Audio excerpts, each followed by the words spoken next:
Hi, my name's Jason, and I used to be just a good old average American kid living in upstate New York. There's me.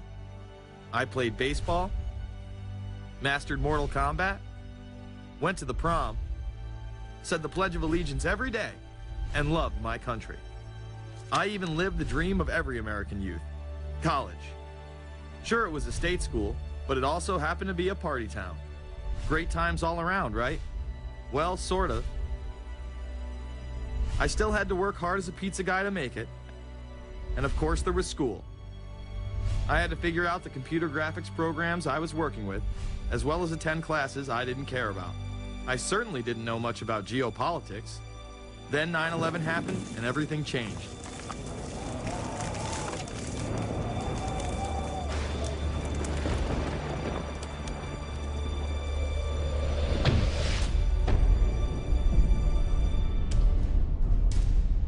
I was pissed.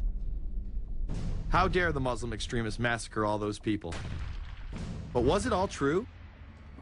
Prior to the invasion of Iraq, something didn't seem right. I then did a startling thing. I actually took a look at what happened that terrible September day. What I found horrified and angered me to such an extent that I took action. We were lied to, and lied to big time. Before I knew it, I went from a normal college student to the political guy at the party to one of the guys that brought you the first internet blockbuster, Loose Change. The film would not only change my life, but countless others as well. So if you've ever seen Loose Change, the documentary about September 11th, conspiracy theorist documentary, it is riveting. Oh, like, you watch it, and by the end, not even the end, 10 minutes in, you're like... You got your car packed, your head... You're just like, oh my God, it's all true. So every place, there's questions coming from this documentary. And you don't have to believe everything in the documentary to still have questions come up. And you look back and you remember what you saw and what you were told, and now you have questions. We got the boogeyman out there. Wow. See, for many years it was communism, then it was the war on drugs, now it's the war on terror. All through our life, we've had to have a boogeyman. Loose Change took the truth about 9/11 into the mainstream with over 100 million views and allowed me to travel the country and even take on some of my detractors. The answer is no, they cannot. Jason, I think it's telling that every time you disagree with something, you call the people a liar. I'm not calling anybody a liar, sir. I'm calling you a liar because you are a liar. But if we were lied to about 9/11, then who was really behind it? A lot of people on the web were pointing towards the New World Order, but that was impossible. I mean, the Hulkster couldn't be involved, could he? The NWO is the only way to go, and what you gonna do? So I set out to find out if a New World Order really existed. And if it did, what was it? Who was involved? And what were their goals? The very word secrecy is repugnant in a free and open society. And we are, as a people, inherently and historically opposed to secret societies, to secret oaths, and to secret proceedings. For we are opposed around the world by a monolithic and ruthless conspiracy. It is a system which has conscripted vast human and material resources into the building of a tightly knit, highly efficient machine. Its preparations are concealed, not published. Its mistakes are buried, not headlined. Its dissenters are silenced, not praised. No expenditure is questioned, no rumor is printed, no secret is revealed. Some cringe when they hear the term New World Order, despite all of these prominent people using it.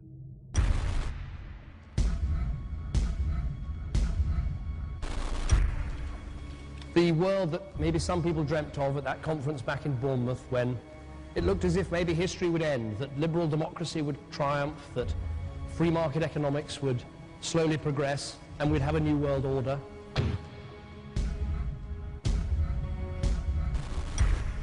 And together they helped to create, were the principal leaders in creating, a new world order and a winning strategy in the Cold War.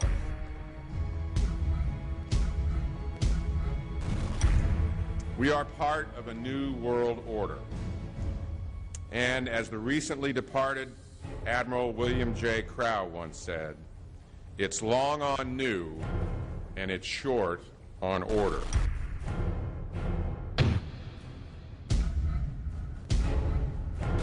Walter Isaacson wrote a wonderful book about some of the wise men who helped shape the New World Order following the Second World War.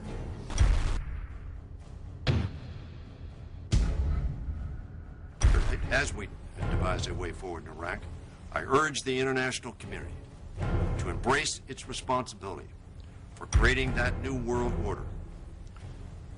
A new world order based upon collective action.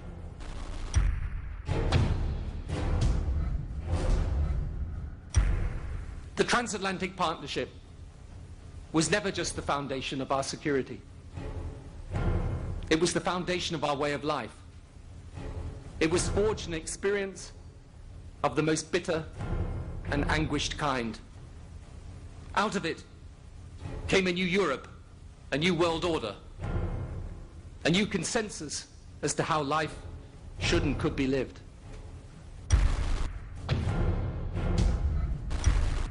And just like that, it was gone. It was a new world order. That's what President George H. Bush said. Harvard historian Francis Fukuyama pronounced the end of history. In fact, when it is used, that person is often dismissed out of hand because of the perception that it is nothing more than a conspiracy theory. Actually, the idea of global governance and a one world order has been around for centuries, and the term New World Order has been used frequently in recent history. The New World Order means different things to different people, but to those who expect to be in control of it, it means the same thing. It means all the world under their control. They believe that somebody must rule. After all, people are too darn dumb to know how to rule themselves. They figured that that's their role. The first in-depth publication of note was Samuel Zane Batten's work, The New World Order, which was published in 1919. Under the cloak of Christianity, this order speaks of a new world rising and advocates social control over all people and all resources. It promotes a world federation with a world parliament, an international court, and a global police force. Some of its goals are as follows. Community. The danger and loss in crime and degeneracy. The determination to make community life safe, sanitary, wholesome, and moral. Industrial. The disappearance of class distinctions and the solidarity of all interests in the economic process. National. The conception of the nation's welfare as the supreme concern, with the policy that everything shall contribute to this end, and every person must do some useful work. International. The creation of an international mind, with a world consciousness, and a world patriotism. The destruction of every arbitrary power that can separately and of its single choice disturb the peace of the world. Well, government is good, right? It put an end to war. Well, it could put an end to war because you just only have one dictator. I think Adolf Hitler had that in mind. He wanted a world government too, with himself as the master leader. Many have regarded Hitler as the apex of evil, a true heart of darkness. But how many people know that Hitler had his own vision of a new world order? Hitler had been promoted by the establishment. He graced the cover of Time magazine many times and was their Man of the Year twice. His vision was simple: unify Europe and then the world. The only real difference was that his order was racially motivated, instead of being based solely on religion. He even wrote a lesser-known follow-up to Mein Kampf in 1928 that many have dubbed My Order, or New World Order. President Roosevelt would condemn this order prior to World War II. Nazi forces openly seek to establish systems of government based on the regimentation of all human beings by a handful of individual rulers who seize power by force. Yes, these men and their hypnotized followers call this a new order. It is not new, and it is not order. The idea of globalization was so prominent in Nazi ideology that the 1936 Berlin Games would be the first time that the Olympic rings would be displayed prominently and promoted in order to glorify the Third Reich. This symbol represents the 5 major regions of the world: Africa, America, Asia, Europe, and Oceania, interlocking and coming together as one. This one world philosophy still defines the Olympic Games today. Australia, hello and welcome. One world, one dream. Hitler's methods of youth corps, concentration camps, eugenics, and military aggression were so visible to the rest of the world, he eventually failed. However, his vision of a new world order lived on. Author H.G. Wells, the man behind The Time Machine and War of the Worlds, would write about a planned world state in which there must be a common faith and law for mankind. In 1939, he would publish a full book on the matter called The New World Order. Wells again has a similar vision, stating that national individualism has to go and that sovereign states must end. He then goes on to write, in the great struggle to evoke westernized world socialism, contemporary governments may vanish. Perhaps his most chilling prediction is that countless people will hate the New World Order, be rendered unhappy by frustration and their passions and ambitions through its advent, and will die protesting against it. Many of them quite gallant and graceful-looking people.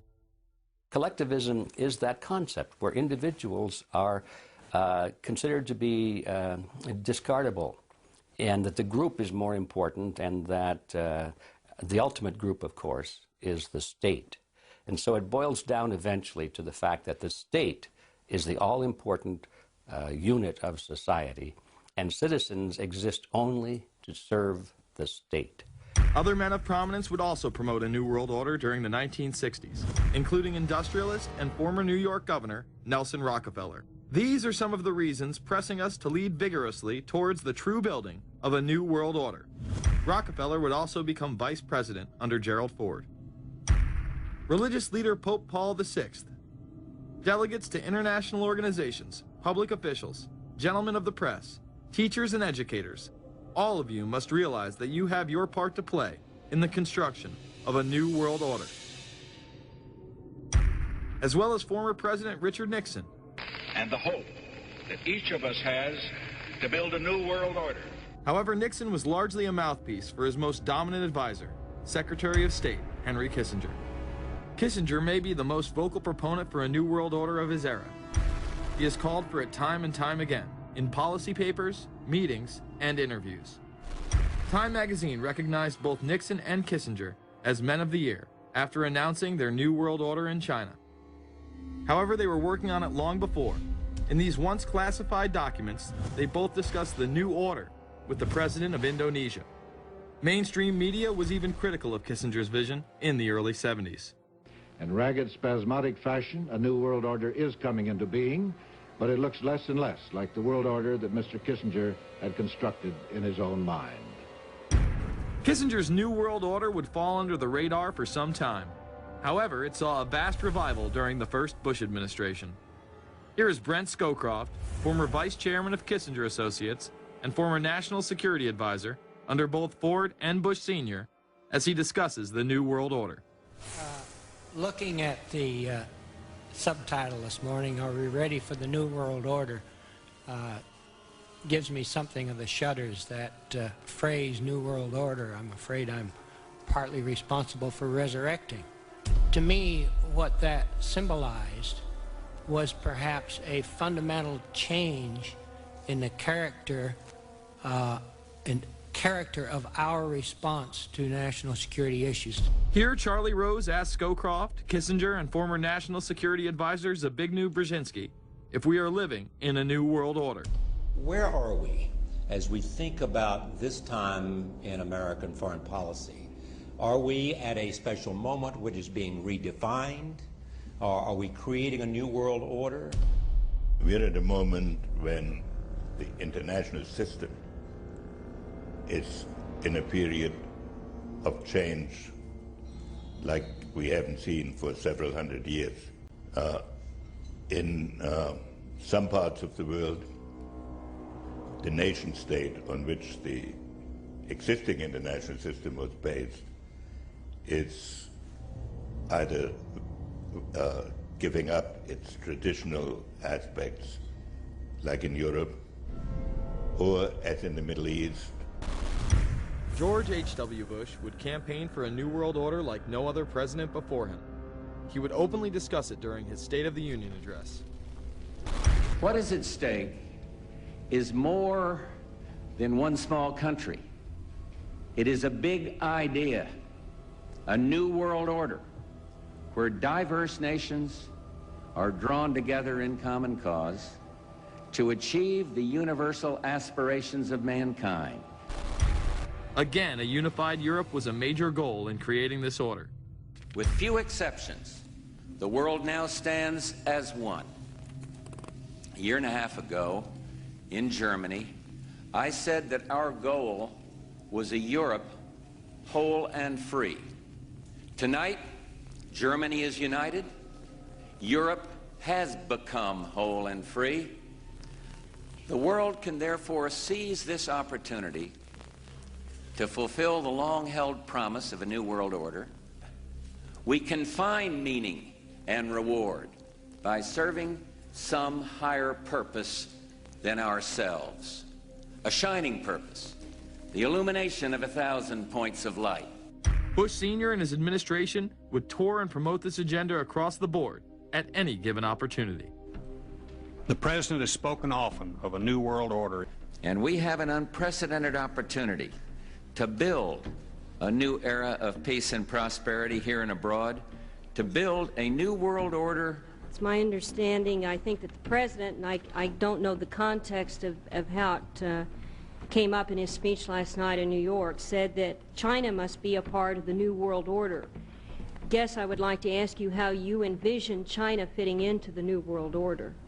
It is a country that we are going to have relationships with by virtue of its geopolitical importance. American officials say breaking down regional and national barriers to the flow of goods and services would represent a spectacular benefit to economies around the world.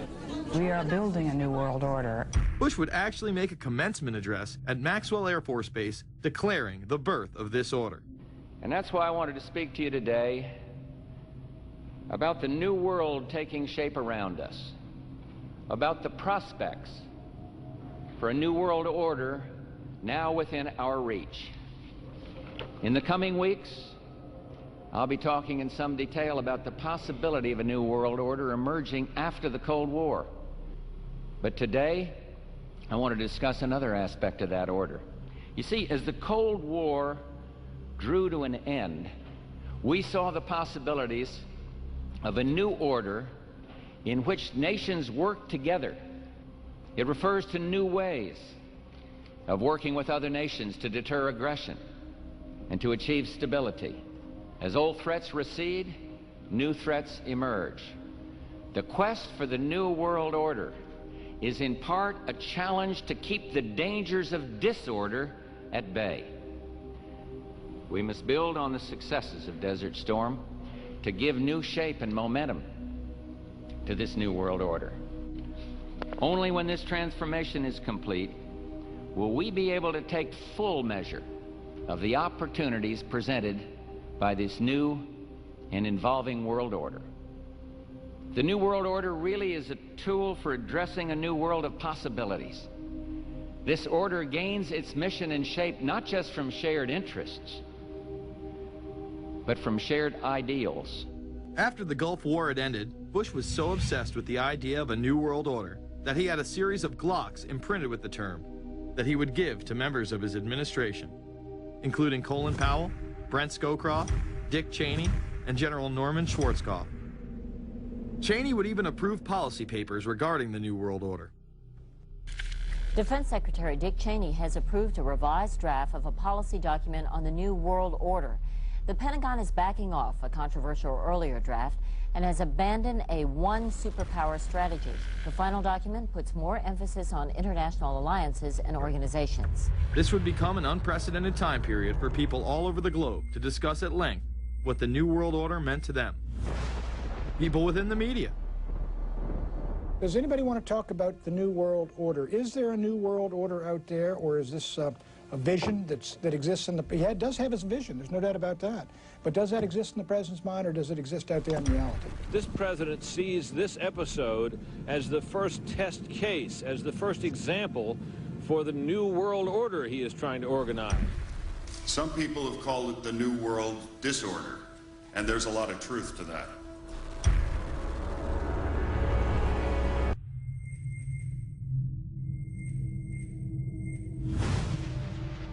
University and institutional chairs.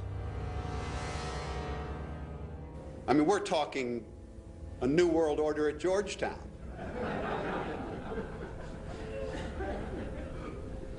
And we'd like to be very much a part of it and continue to live. This is a world that is likely to be dominated in the near future, and perhaps longer, by the Gulf War and the New World Order, which is the buzzword of the moment. So the secret of a New World Order, and at this point it's just a slogan, but it does have some historical background in terms that orders have succeeded each other over time. The secret of this is to learn how to use coalitions. We are effective in the United Nations. People within government. George Bush has invoked a New World Order without enunciating a new American purpose. The president has still failed to articulate clear goals for our nation's foreign policy in this new age. I find the term New World Order very revolting, and just not only historically but politically today. I think Harding is absolutely right, and the actions of the administration just after enunciation of the New World Order put the lie to the fact there is any real substance behind what they say as New World Order. The first act of the New World Order was A, to make war, and then B, was to sell arms all over again. Is there a New World Order? We know certainly that George Bush has copyrighted the term at this point. In the aftermath of this war, though, is it an empty vessel into which something will be poured? Is it the appropriate term to use? Is it going to be a New World Order, or will disorder be just as significant in this process as we look ahead? Let's start with Madeline. I think that we have, in fact, kind of had this term thrown at us, and many of us have not liked it, partially because of the previous historical connotation, and partially because I think it doesn't really deal with the way the world ought to be or is at the moment. But we are far from seeing a world order, and I'm not sure that it is in best U.S. interest to have a new world order in which we are the policeman. While many began to become critical of this order, the term began to evaporate into the background. We are very, very skeptical of an international order if we are not sure how the rules will be made, because thus far the international order has been made with rules that we had no input into and that affect us, and even when on the few occasions when the rules will seem to favor us, then they get changed. A unipolar world, a world of one superpower, may be quite dangerous for us. The New World Order under the United Nations would mean, among other things, an end to our God-given rights given us and secured by the Constitution. The New World Order, which now has been called by some the New World Disorder, and by some people on the of a more liberal persuasion, the taking over of the world by the Council on Foreign Relations, the Trilateral Commission, and the UN to put us all in slavery. But what are these organizations? Who founded them? And what are the stated goals of each? Before we begin with the Council on Foreign Relations, let's delve further into history to understand roundtable groups and their origins. Its roots go way, way back in history, and they go back to the formation of a secret society, a secret organization that was created by Cecil Rhodes, a very powerful and very wealthy individual. And people have heard about him in history, and they know about the Rhodes Scholarship, and they think, well, isn't that nice? They don't understand at all what that's all about. Cecil Rhodes, when he died, left his great fortune not to his family, not to his heirs, but for the creation of a secret society. And we know about this because there were some people very intimately involved with this organization who wrote about it. One of the best authors on this topic is Professor Carroll Quigley. He wrote several books and Tragedy and Hope is the best known of his. He described in detail the secret organization created by Cecil Rhodes, and he explains in these books he knows about them because he was invited by the organization into its inner circle. He was never a member of it, but he was invited in as their historian, and he was allowed to see their secret records and papers and study them for several years. And he knew all the important players, and he understood what it was about, and so he wrote these books. It's an amazing thing because he laid out in great detail what the purpose of the organization was and how they were the major players in all of the big international events since and including World War I. The bottom line is that you take the roots of that organization and you find out that they created in all of the British dependencies what they call roundtable groups. And then around those little roundtable groups, they created front groups. And the purpose of these front groups and roundtable groups was to penetrate into the governments of all of these different countries, to penetrate into the media centers, to penetrate into the educational systems. In other words, to penetrate into the social fabric, the power centers of society, and literally take them over from the inside without anybody being aware that they were controlling influence. After World War I, the International League of Nations arose as a precursor to the United Nations in 1919, under what seemed to be the vision of President Woodrow Wilson and his 14 points. The League of Nations was the first attempt at the New World Order, the first attempt at a global government based on the model of collectivism. And it was the brainchild of the elitists, the ancestors of the very people who are still working on this project. They're collectivists, the very wealthy people.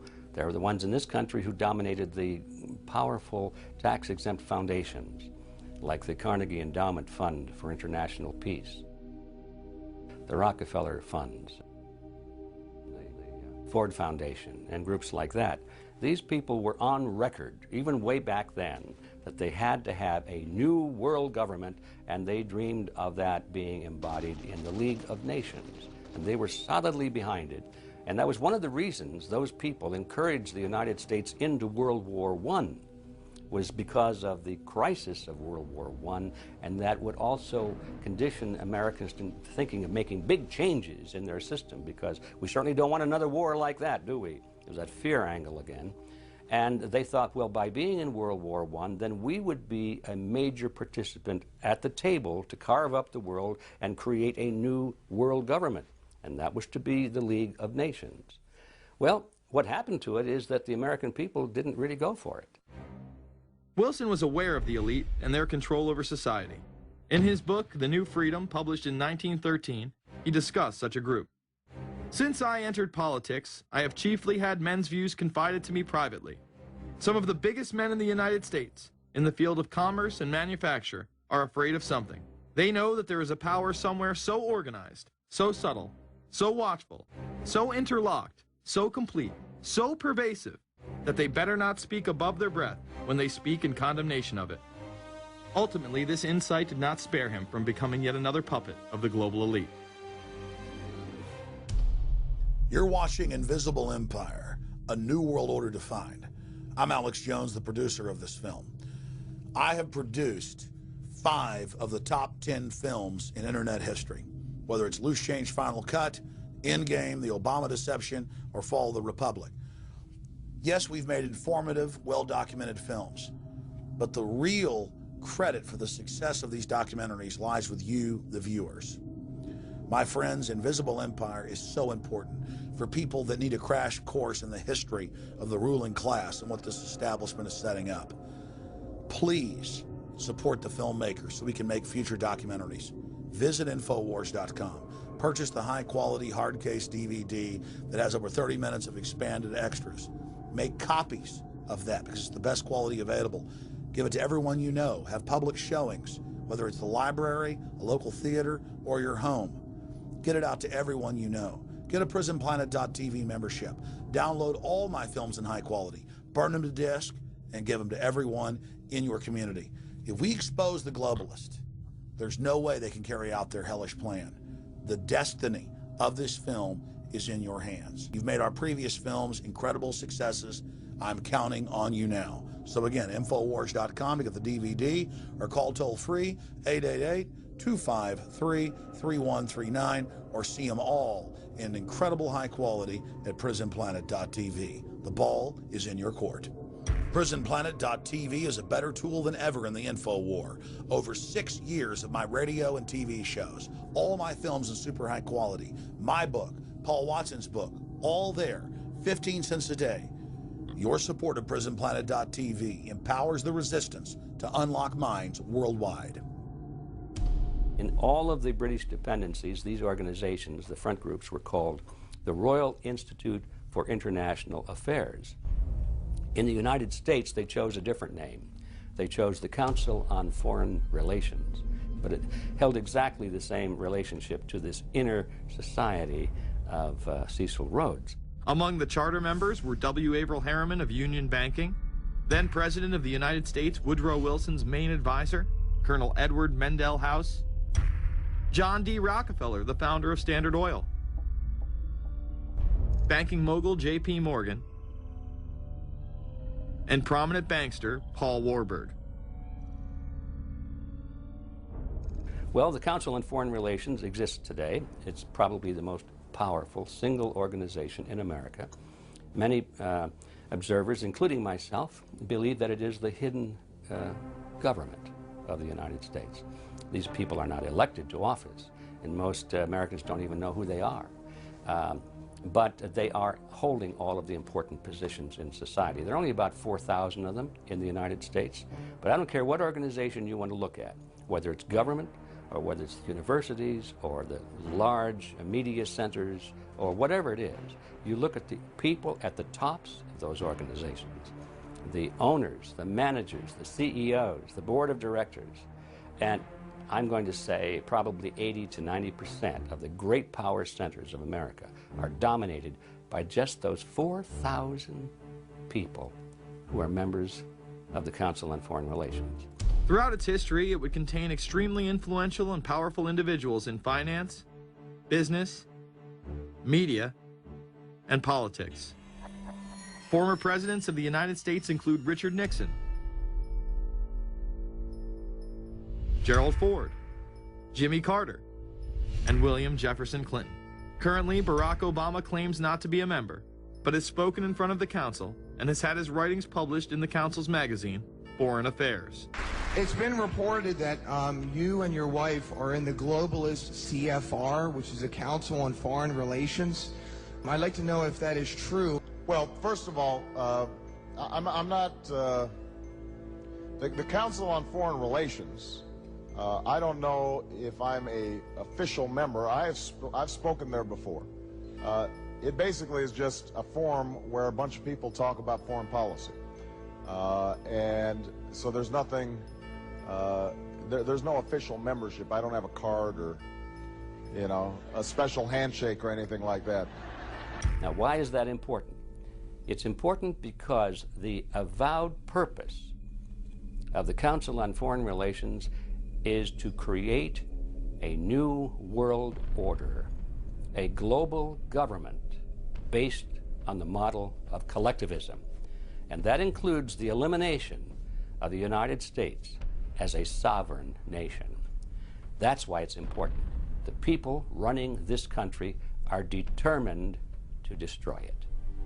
The Council was heavily criticized during the 1980s for being an organization hell-bent on destroying national sovereignty in favor of a world government. So many of its members hid their association with the organization. Dick Cheney had this to say in response to a question by David Rockefeller, who became the CFR's youngest director in 1949 and was chairman of the board from 1970 to 1985. He remains an honorary chairman to this day. It's good to be back at the Council on Foreign Relations. As Pete mentioned, I've been a member for a long time and was actually a director for some period of time. I never mentioned that when I was campaigning for re-election back home in Wyoming. Now, you are the president of the Council on Foreign Relations, all right? Yes, sir. You guys toy with countries of the world like toys, don't you? You're like the Illuminati, you're the Masons, you control everything, don't you? That's the rap on you guys. What's so interesting now, though, is who's on the chessboard. It's the toys, if you will, are a lot more than states.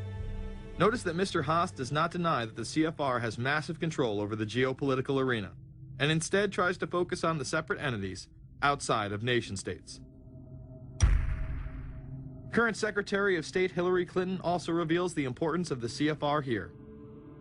But it's good to have an outpost of the council right here down the street from the State Department. We get a lot of advice from the council, so this will mean I won't have as far to go to be told what we should be doing and how we should think about the future.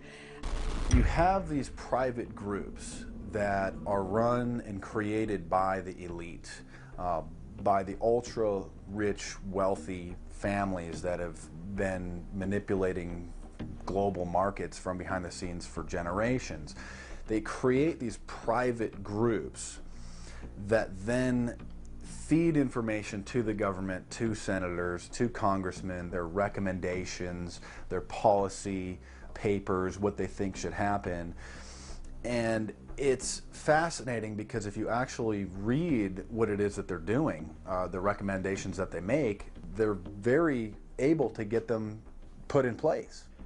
Discussions that are going on in these private groups are really talks that should be going on in Senate committees and in the halls of Congress, but they're happening with these ultra-elite groups that are then pushing their propaganda into the political mainstream, and then it's becoming enacted, it's becoming put into law. Still not convinced the CFR is promoting a new world order? Listen to what Leslie Gelb had to say upon leaving the New York Times to chair the organization as its president in 1993.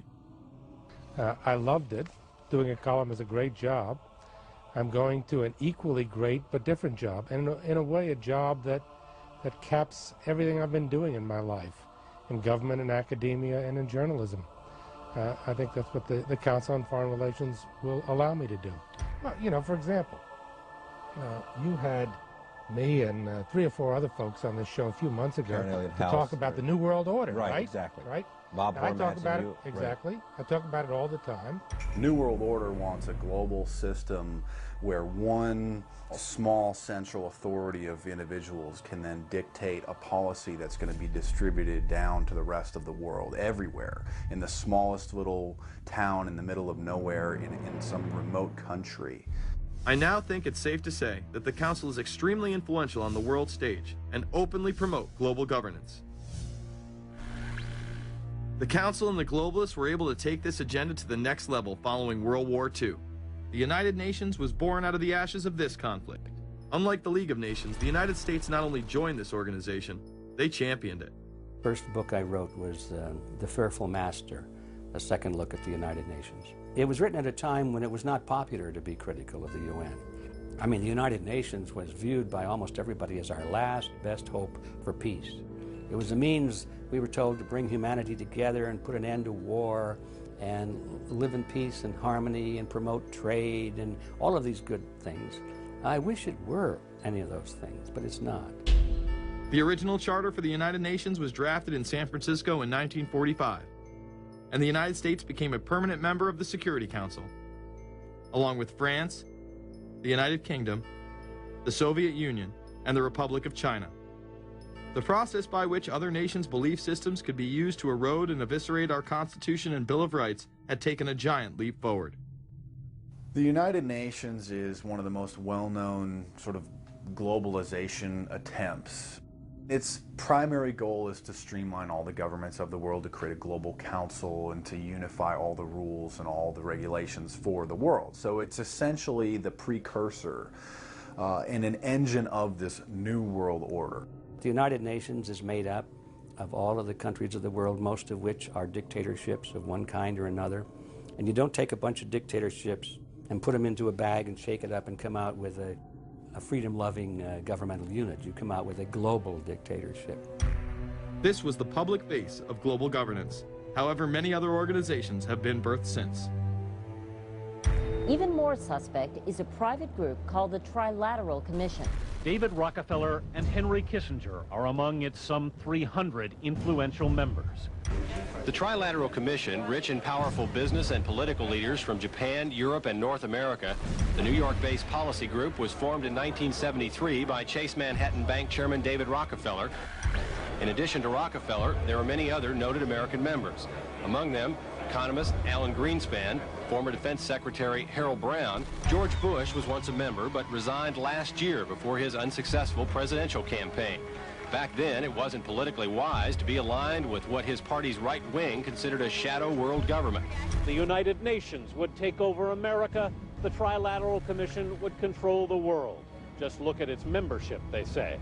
Current and former members include Presidents Clinton, Bush, and Carter. Names like Brzezinski, Christopher, Kissinger, and Schultz. And top executives of ITT, Xerox, Exxon, and Nations Bank. Although this group with only 300 members seems to be at the apex of the power structure, there is yet another group formed in 1954 that is even smaller in number and has a greater influence on world events. Meet the Bilderberg Group. This elite group meet annually around the globe. There is a core group of members who have attended every year for decades, such as David Rockefeller, Henry Kissinger, and Queen Beatrix of the Netherlands. These members invite others who are politically and socially relevant at the time. Each year, around 140 people are in attendance. Real quick, I'd ask you this question. In 2004, you attended a meeting in Italy called the Bilderberg Group. I just want to know what you were doing out there, what that was all about. Because she lied to me and told me she didn't go. I figured you might tell me the truth. All I did was go. They had a Republican and a Democrat. I gave like a 20-minute talk on the presidential election. Did it have anything to do with being John Kerry's running mate? Did they talk about that at all? No, because I wasn't his running mate. Okay. I happened to be in Europe then on my way to Russia. I was invited to go to Bilderberg by Vernon Jordan, a friend of mine and a genuine hero of the civil rights movement. And to the best of my knowledge, NAFTA was not discussed by anybody in my presence. Documents released by the group in 2001 reveal that in September of 1955, the group met in Germany and covertly outlined the idea of a European Union. Section E, European Unity, discusses the general support for European integration and unification, and the idea to unify Germany once again with the rest of Europe under a common marketplace. Belgian Viscount and current Bilderberg chairman Etienne Davignon told the EU Observer in 2009 that the next Bilderberg meeting could improve understanding on future action in the same way it helped create the euro in the 1990s. This illustrates the patience, vision, and reach of this organization. It was able to promote and establish both the European Union and a European currency over the course of just under 40 years, incrementally. One of the things that the elitists discussed back at the turn of the century when they were talking about how do you convert the United States into a collectivist system was the fact that you can't do it quickly. You have to let people get used to it incrementally, because any major change would be rejected. The 1957 Conference of Rome, where the Common Market Treaty, providing for free trade in all products, was at last signed. 6 nations, France, Germany, Italy, Belgium, Holland, and Luxembourg, agreed to remove all mutual barriers to trade within 12 to 15 years, the embryo of a political union which they proclaimed to be their ultimate objective. In that fashion, it's possible for people to get used to this process and even to think it's a good thing. People will accept the gradual growth of government, the gradual loss of their purchasing power. They'll accept almost anything if it's done gradually, and we have to be very alert to that. 2008 and 2009 attendees include World Bank President Robert Zoellick, Treasury Secretary Timothy Geithner, former head of British Secret Intelligence Richard Dearlove, Donald Graham, CEO of the Washington Post, CNN host and author of The Post-American World, Fareed Zakaria, and many other giants of business, politics, and media. You just came back from meeting with the Bilderberg Group. The Bilderberg Group are, you know, when people who are conspiracy theory people, they send me mail, it's usually about the Bilderberg Group. And I get these books on my front door, which I'm uncomfortable with. But And it's all about the Bilderberg, like they're the modern-day Illuminati. Are you a member of the Bilderberg Group? I don't think we're supposed to talk about this. Many have identified them as the kingmakers, the puppet masters that pull the strings behind the scenes. Perhaps there is no better example of this than what occurred during the 2008 conference. Immediately after Obama had been selected as the Democratic presidential nominee, the pressure was on to choose a running mate. We've put together a committee. We are going to be equally deliberative in how we move forward, and we're not going to do it in the press, and we're not going to do it through surrogates. He then tricked the press corps into staying on the plane as it took off from Washington. He was whisked away to an undisclosed location. Obama was supposed to fly home. He'd been here in Virginia. He was supposed to fly home out of Dulles, as you know, outside Washington, D.C. The press corps was waiting for him on the plane, and the pilot announced that they were leaving, and Barack Obama was not on the plane. Presumptive nominees in the past has always been that they have at least a press pool with them at all times. Is there a reason why we didn't go with him in the motorcade all the way? This is what we're out here for, and now we're on this plane with no candidate. Again, you know, look, I understand. There was a desire to do these meetings, obviously, in private. The press then began to report that Obama and Hillary were meeting secretly in her home. Well, we continue to follow our breaking news. Barack Obama, Hillary Clinton meeting tonight at her house in Washington, D.C. However, it was later revealed that they never actually met at Clinton's home. And we're following this breaking story. Candy Crowley, we understand, has new information. Candy, what have you learned? We are hearing actually from Chris Welch, who is our embed with the Obama campaign. Those are the people that took off without Obama and went to Chicago. The spokesman there is in fact confirming that the meeting did take place. They're talking in past tense now, but saying that the meeting did not take place at the Clintons' house. It took place at this point at some place, I don't know where, some undisclosed place in Washington, D.C., not at Hillary Clinton's house. Remember, Gibbs mentioned that Obama had a desire to have several meetings, not just one. Is there more than one meeting? Is there more than one person with whom you... I'm not going to get into all the details of the meetings. I don't know that I've got a ton more different answers for all of your questions. The truth of the matter is that Bilderberg just happened to be in the neighborhood at the time. They were holding their annual meeting just down the road in Chantilly, Virginia. What are the chances? What's interesting and dangerous about the New World Order is that it's not a natural progressing idea. It's just not civilization naturally evolving and organizing into this system. It's the group of extremely powerful people that are manipulating the system to get it to this status from behind the scenes without anybody's knowledge. You have to ask yourself, if there isn't an agenda going on to keep those organizations quiet and to keep them out of the news, to keep the discussions about them behind closed doors, then why is it that these supposed experts on the left and on the right never talk about them? This has been a condensed history of the globalist organizations and their rise to power. But is there a reason they meet behind closed doors? A shadow world government has been mentioned, but to truly understand what that means, let's go back to this iconic warning from President Dwight D. Eisenhower. Progress toward these noble goals is persistently threatened by the conflict now engulfing the world. It commands our whole attention, absorbs our very beings. We face a hostile ideology, global in scope, atheistic in character, ruthless in purpose, and insidious in method. Unhappily, the danger it poses promises to be of indefinite duration. The need to maintain balance in and among national programs. Balance between the private and the public economy. Balance between the cost and hoped for advantages. Balance between the clearly necessary and the comfortably desirable. We have been compelled to create a permanent armaments industry of vast proportions. We annually spend on military security alone more than the net income of all United States corporations. The total influence, economic, political, even spiritual, is felt in every city, every state house, every office of the federal government. Yet we must not fail to comprehend its grave implications.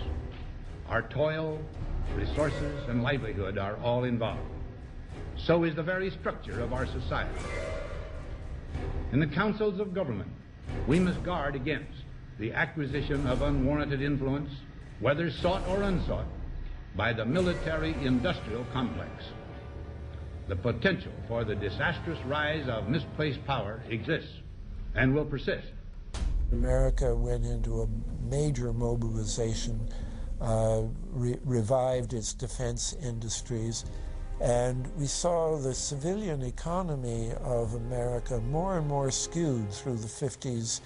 Already in Eisenhower's time, he could see it coming, that you were getting a larger and larger defense military component of the economy, which, unlike the rest of the economy, was very, very centrally organized about lobbying for more and more new weapons.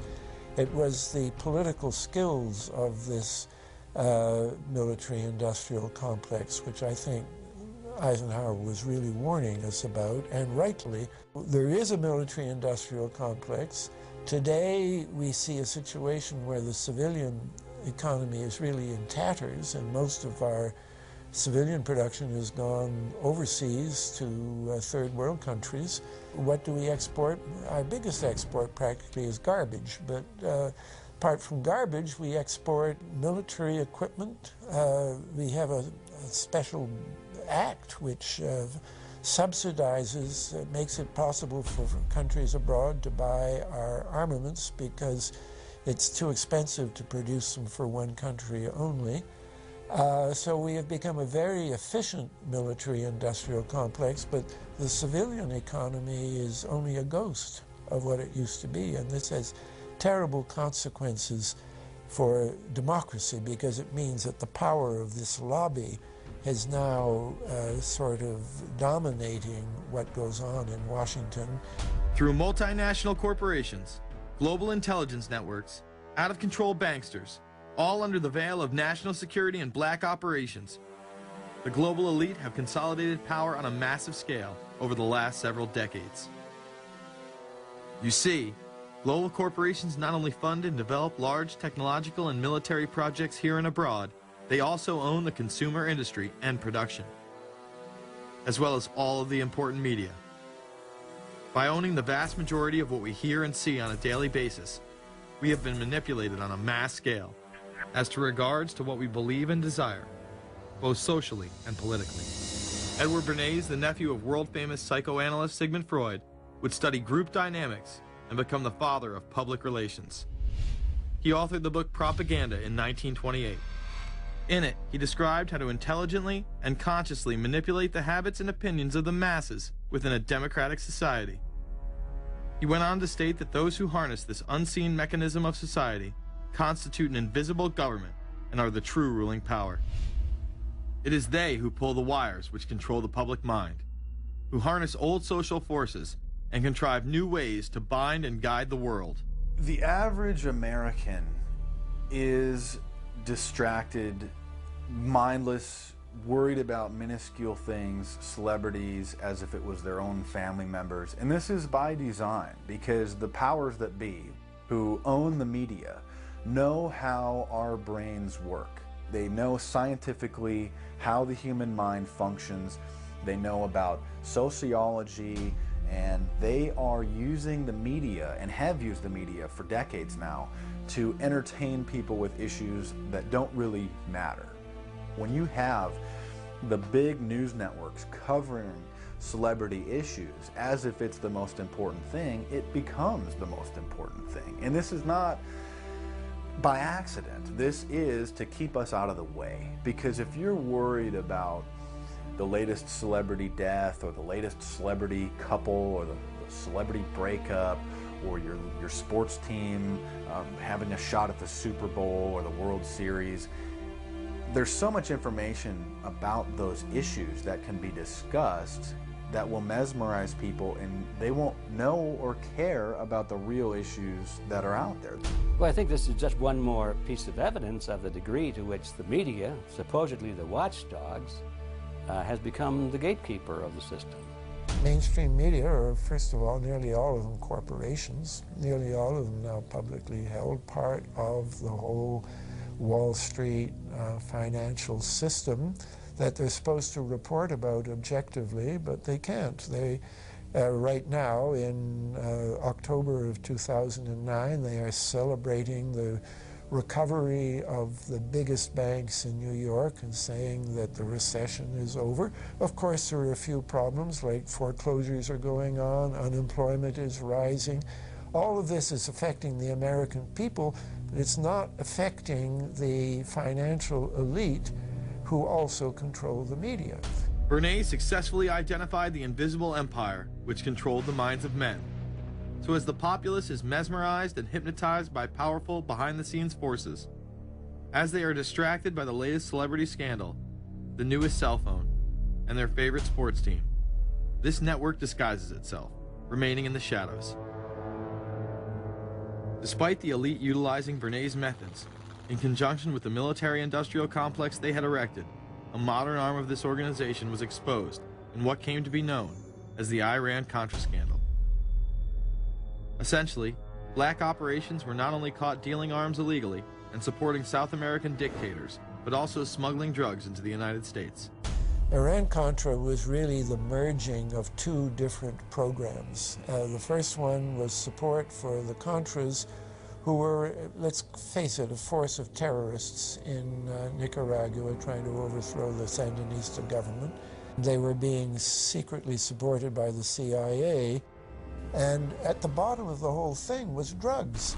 Iran-Contra was openly exposed by massive network coverage.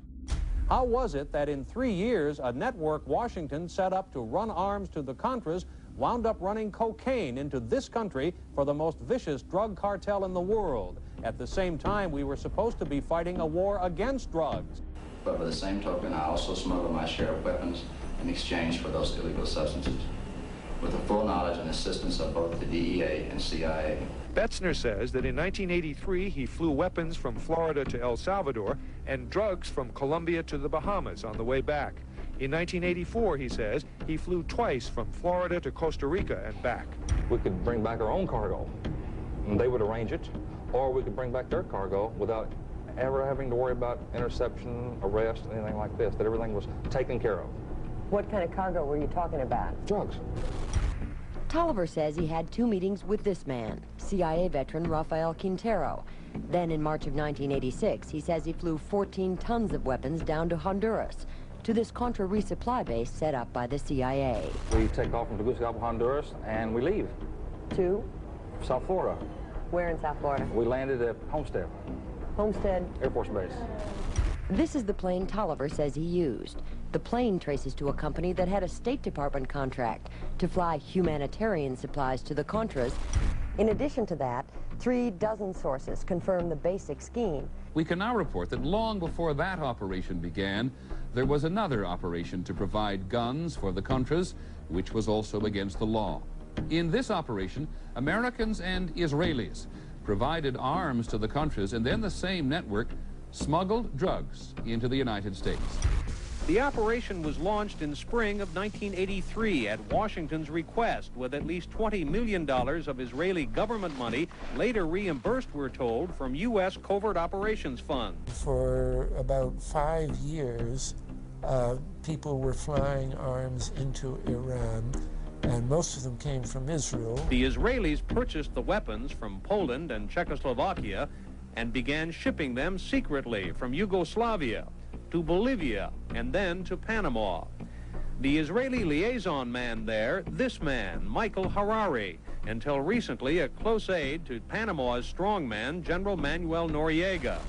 You'd bring the ship into Colombia, you would load drugs aboard it, and you would bring those drugs back to Panama with you. But bringing that stuff into the United States, that was something else. I've never been so thoroughly disgusted with myself in my life. This network would also be involved in the October surprise. We really can't understand that unless we understand the so-called October surprise in the 1980 election, which is, I think, unquestionably Republicans, including William Casey, who later became Reagan's head of the CIA, negotiated with the Iranians for them not to release the hostages which were being held in Iran to Carter, but to wait until the Carter was defeated and the Republicans were in. That is what actually happened, that the hostages were only released the day that Carter left office and Reagan came in.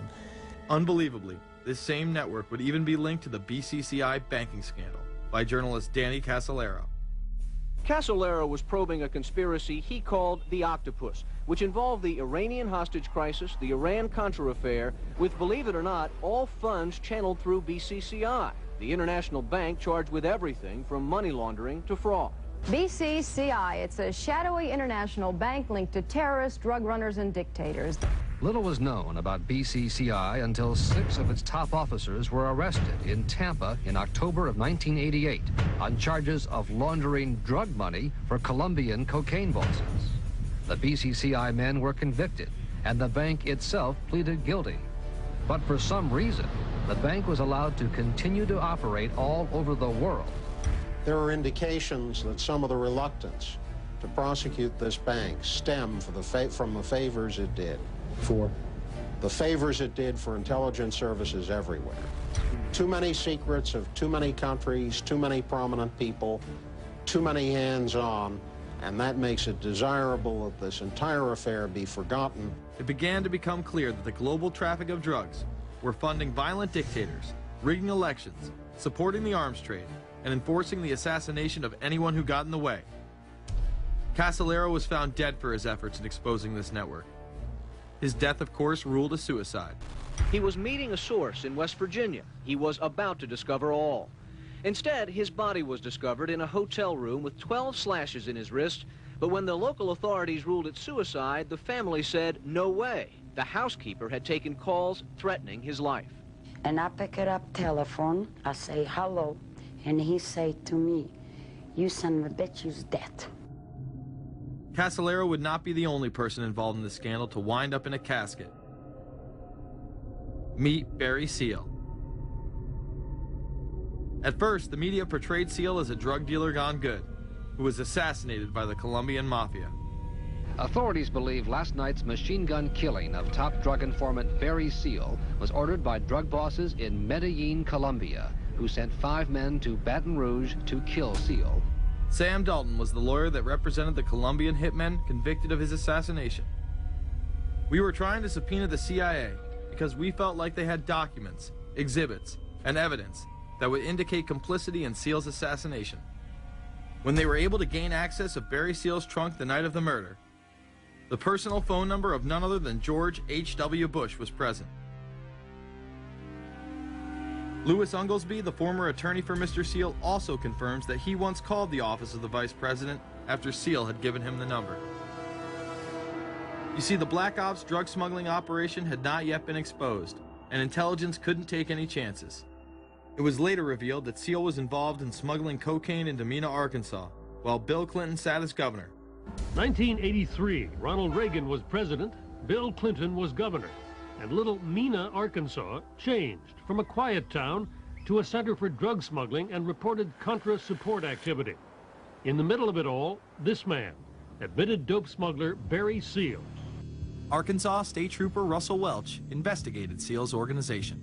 Each trip would have 250 to 350 pounds of cocaine. According to the London Telegraph, Arkansas State Trooper Larry Patterson testified under oath that he and his officers discussed repeatedly in Clinton's presence the large quantities of drugs being flown into Mena Airport, large quantities of money, large quantities of guns. Hot Springs police officers would also record Roger Clinton, Bill's brother, during a cocaine transaction stating, "Gotta get some for my brother. He's got a nose like a vacuum cleaner." There was also a large amount of money laundering going on in Mena. Former IRS agent William Duncan traced some of Seal's drug profits laundered through Mena banks. We had direct testimony from people who were involved in the money laundering operation. We had testimony from people at banks who observed the transactions.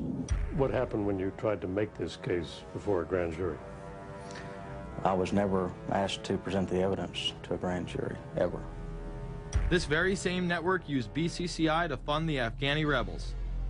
The deputy director of the CIA, Richard Kerr, said late today that the CIA did use the Bank of Credit and Commerce International, BCCI, to support CIA activities overseas. Most people still believe that the Soviets had maliciously invaded Afghanistan in order to spread their communist agenda. The Al-Qaeda was essentially a kind of a byproduct of Brzezinski's campaign to embarrass the Soviet Union in Afghanistan. They weren't in Afghanistan at that time. Brzezinski boasted later that he was responsible for drawing them into Afghanistan. And he did this extraordinary interview with Le Nouvel Observateur in France, and they said, but aren't you worried that you've created this whole new force of Al-Qaeda? And he said, oh, what's more important, a few crazed Islamists or the fall of the Berlin Wall? And they said, but you know, is there no danger? Aren't they dangerous? And he said, nonsense. He said all this in 1998. So I knew Brzezinski and at McGill University. We were students together and took very small classes together. And in some ways he's bright, and in some ways he's kind of nuts. And he had the kind of nuttiness that made him attractive to the Rockefellers. Bin Laden and his network were actually funded by BCCI through U.S. covert operations. Well, the reason I bring it up, if you've ever heard any of our call-in shows, you know that we have people that think about the conspiracy theories of people like you. You would be a poster child for these people because you have served on the board of the Council on Foreign Relations. You helped start the Trilateral Commission, and you've been to the Bilderberg Group. Are people too close in this world, people in business, too close to the governments? Well, you know, there is such a thing as insidious influence. And the question is, how does it operate? Does it involve bribery? And does it involve some sort of psychological domination of individuals? I don't believe in this notion of some sort of secret societies controlling people. But of course, in any political system, there are sort of over-the-table and under-the-table arrangements. Arrangements that involved ruthless, illegal, and immoral activities in order to dominate humanity. Despite all of the evidence that has just been presented, this network would fall down the memory hole, even though 14 convictions were made in the Iran-Contra scandal. The continued cover-up would be made possible by George H.W. Bush. These documents that came forward in the North trial clearly reveal the involvement of the vice president to a greater degree, I think, than he has acknowledged heretofore. This, of course, did not stop him from pardoning those involved during the twilight of his presidency. Some new reverberations today to President Bush's Christmas Eve surprise, the pardoning of former Defense Secretary Caspar Weinberger and several others in connection with the Iran-Contra allegations. Well, now the special prosecutor says it's the president who needs to explain some things. The real issue is why the notes weren't produced 5 years ago when the congressional investigation and the independent counsel's investigation had requested them. Because high-level political officials scrambled to limit the investigation and establish plausible deniability for the upper echelons of the network, including Bush himself. So who is this guy, and how did he come to power? To understand that, we must first take a look at his father, Prescott. Prescott was born into privilege and became extremely influential in business, intelligence, and politics. He helped establish the CIA out of the Army's Office of Strategic Services with the Dulles brothers, and served as a senator in the state of Connecticut. However, during his time serving as one of the directors of Union Banking Corporation, he was doing business with Nazis. The Bushes have been sort of at the heart of the military-industrial complex since its very beginning, and that Prescott was involved in a firm that actually fronted for Nazi firms in America. In fact, Union Banking and its subsidiaries were seized by the United States government in October of 1942 under the Trading with the Enemy Act. After the war, the assets were returned, a few fines were paid, and it was swept under the rug of forgotten history. These Nazi ties should not be all that shocking, seeing as it has been declassified that the Office of Strategic Services recruited Nazis into its ranks through Project Paperclip in August of 1945. George Bush seemed to follow in his father's footsteps, using Prescott's business connections to move to Texas and get into the oil industry. He would first attain political office as a Texas congressman in 1966, but then lose his bid as a Texas senator in 1970. It was at this time that Nixon appointed Bush as an ambassador to the United Nations. According to official accounts, Bush then began work with the CIA as its director in 1976. Evidence suggests that Mr. Bush and the CIA actually had a much longer-standing relationship. There are indications that he had relations to the CIA before. There's a very strange memo, and the names are George Bush. And when this was published, there was a lot of fuzzing of the issues, but given George H.W. Bush's strong connections with the Cuban community, I think there is a good chance that it was the George Bush we know, so that he did have a CIA connection. Bush left the CIA just under a year after his appointment. He is credited with restoring the agency's morale, as its image was being shattered by the Church Committee's revelations of the CIA's unauthorized activities involving assassinations and corruption. In reality, Bush was responsible for denying the Church Committee many of the documents it requested and making it impossible for them to do a thorough investigation. After his time as CIA director, he devoted himself to becoming the next president of the United States. Many people within his own party did not like his globalist ties. Along the campaign trail, Bush continually had to explain his association with the group. You know J.R. Ewing in the show Dallas? J.R. is a member of the Trilateral Commission, I think. It's got to be because it's so bad. Let me tell you something. I used to be a member of it. I resigned, as I did from every business thing I was in, to concentrate on one thing, running for President of the United States. Ronald Reagan initially had no interest in having Bush as his running mate. Even then presidential candidate Ronald Reagan had questions. I would suggest that maybe Mr. Bush would clear the air if he'd tell us why he resigned. Reagan's backers then forced him to choose their intelligence frontman, George H.W. Bush, as his vice president. But in spite of last year's campaign rhetoric, all seems to be back to normal between George Bush and his old colleagues. And President Reagan, who is relying on many of these powerful business leaders to make his economic package work, will host commission representatives at the White House Monday. After Reagan's election, there was an attempt on his life, just 69 days into office. Astoundingly, Bush would again be connected.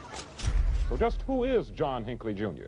When he left this neighborhood 8 years ago, he was, by all accounts, well-liked and seemingly normal. This donut shop near the motel was visited by Hinckley, who reportedly waited for a phone call here each day, even though he had a phone in his motel room.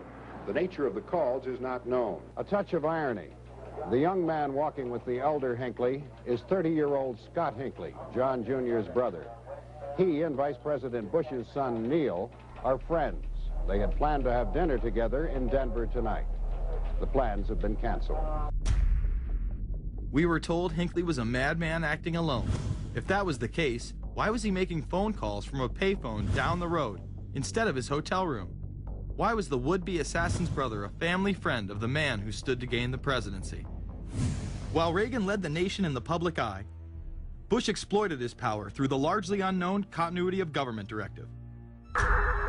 In the United States federal government, there is a super-secret agency which controls this shadow government.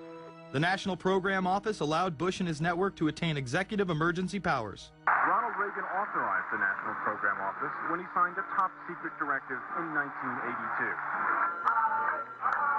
Oliver North was one of the key officers responsible for the program's startup.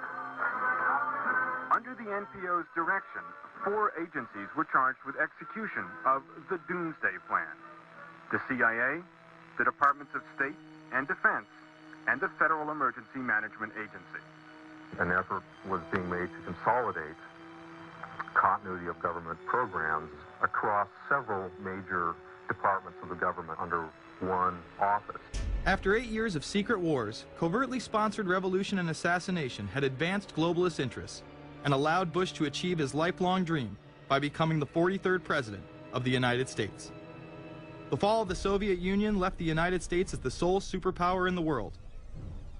The Wolfowitz Doctrine stated, "We must maintain the mechanism for deterring potential competitors from even aspiring to a larger regional or global role."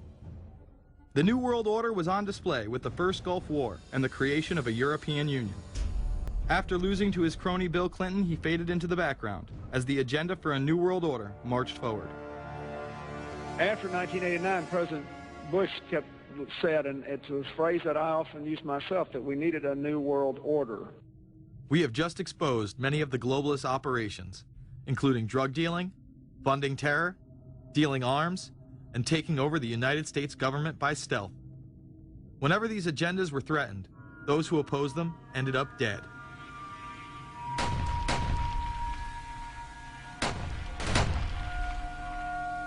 We've got some difficult days ahead, but it really doesn't matter with me now, because I've been to the mountaintop.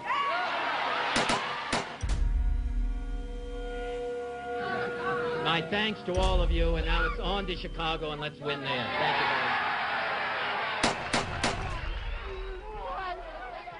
Gave a paper about all three of the big assassinations in the 60s, which was John F. Kennedy, Bobby Kennedy, and Martin Luther King. And there are certain common denominators. I call these events deep events. We've become accustomed to the idea that every now and then something is going to happen, and we just know from the beginning we're not going to get to the bottom of it. And the more they happen, the more reconciled we've become to this state of affairs.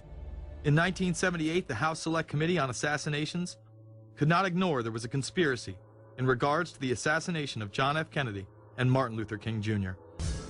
Good evening. A congressional committee has concluded that President John Kennedy and civil rights leader Martin Luther King Jr., both of them, were probably killed as the result of conspiracies. The House Assassinations Committee wound up its 2-year study by recommending that the Justice Department look into both cases. In the assassination of Dr. Martin Luther King, the committee concluded the likelihood of conspiracy. The committee's summary of findings says President Kennedy was probably assassinated as a result of a conspiracy, that its evidence establishes a high probability that 2 gunmen fired at the motorcade. The committee concluded that President Kennedy did not receive adequate Secret Service protection in Dallas, that the CIA was deficient in sharing information before and after, that the Justice Department and Warren Commission failed to pursue possible conspiracies and made their conclusions too definite. There seems to be no debate that the CIA and Secret Service were involved in the assassination, as you can clearly see 2 Secret Service agents being taken away from their positions at the back of Kennedy's vehicle just moments before the assassination. And no matter what you believe about Oswald, it has now been declassified that Oswald was trained by the CIA in 1957 under the cover of the Office of Naval Intelligence. These political assassinations continue to this day. The 11-person jury in the inquest must decide if these stills, never before seen of Diana in the Mercedes and then the crash, are the frantic moments after a tragic accident or the aftermath of a calculated murder. Mr. Al-Fayed? Mohammed Al-Fayed, Dodi's father, has long since made up his mind. I believe that my son and Princess Diana have been murdered by the royal family. He claims Diana was pregnant and about to announce her engagement to his son, an embarrassment so great, he says, that Prince Philip commissioned British Secret Service to kill the couple. Assassination is an option when the ruling class can identify an enemy who cannot be compromised. But how do they bend the population's will to do their bidding? Well, the false flag operation is one in which the attacker carries the flag of someone else. It's usually a military operation, and the purpose, of course, is to create the impression that the attacker is someone else. They want to create negative public opinion against the nation whose flag was being used. Or they may even not use a flag at all. This sort of thing is done all the time, and it's certainly not unique in history. I think we've been seeing a lot of it lately. Americans are easily motivated by false flag operations, and I think it's inevitable that we will see false flag operations in the near future. It is used in order to seize power at an accelerated pace. A very well documented modern example of this is the Tonkin Gulf incident. There were two sets of Tonkin Gulf incidents. The first one on August 2nd were real but trivial. The second on August 4th, 2 days later, were the ones to which we actually sent planes off in retaliation and were, in theory, much bigger, a torpedo attack on a U.S. destroyer, but in fact it never happened. When McNamara visited Vietnam, he confirmed the Tonkin Gulf incident never occurred, and once again, we were lied into war. To this day, I don't know what happened on August 2nd and August 4th, 1964 in the Tonkin Gulf. The general provided the answer, saying his Navy attacked the Maddox on August 2nd. But on the 4th, nothing happened. There was absolutely nothing, he said. We know for a fact now that NSA and CIA both falsified their reports up to Johnson on that day to make it look as if there had been an attack. Upon the fall of communism, a new threat had to be established in order to maintain their military-industrial complex and keep the people in fear of invisible enemies. More modern examples of this have been used not only to start conflicts abroad, but to instill fear in large populations in order to demonize groups and further erode civil liberties. The majority of people still believe that Timothy McVeigh was a right-wing extremist who bombed the Oklahoma City building with a Ryder truck because he was upset with the government. People close to the event told a very different story. A local congressman believes that convicted bomber Timothy McVeigh and his accused co-conspirator Terry Nichols are not the only ones involved. The Oklahoma State Representative Charles Key produced a videotape featuring witnesses who claim to have seen Timothy McVeigh with another man the morning of the bombing. He was wearing a ball cap. Timothy McVeigh had his on backwards, which is just like this. It was on his head. The other gentleman had his on like this. In fact, the FBI had actively pursued John Doe No. 2 in its initial investigation, then denied his existence altogether. There were also multiple reports that explosives were found inside the Murrah building. The Justice Department is reporting that a second explosive device has been found in the AP Murrah building in downtown Oklahoma City. Mike, you're still with us, aren't you? Yes, I am, and I might tell you in addition to that that in fact what we were told at the scene a few minutes ago was that in fact 2 different explosive devices were found in addition to the one that went off. The second explosive was found and diffused. The third explosive that was found, and they are working on right now as we speak, I understand, both the second and third explosives, if you can imagine this, were larger than the first. Bomb squads were actually caught on video pulling into the building to retrieve these devices. They'll back that trailer down there, and the bomb squad folks will go in, and they will use that trailer. You see the bucket on the back there, sort of, this is how they would transport the explosive device away from this populated area to try to do something with it. I just took a look down the street at the Murrah building again. I see another bomb truck going, so apparently they're going to try to get out that third bomb that's been talked about.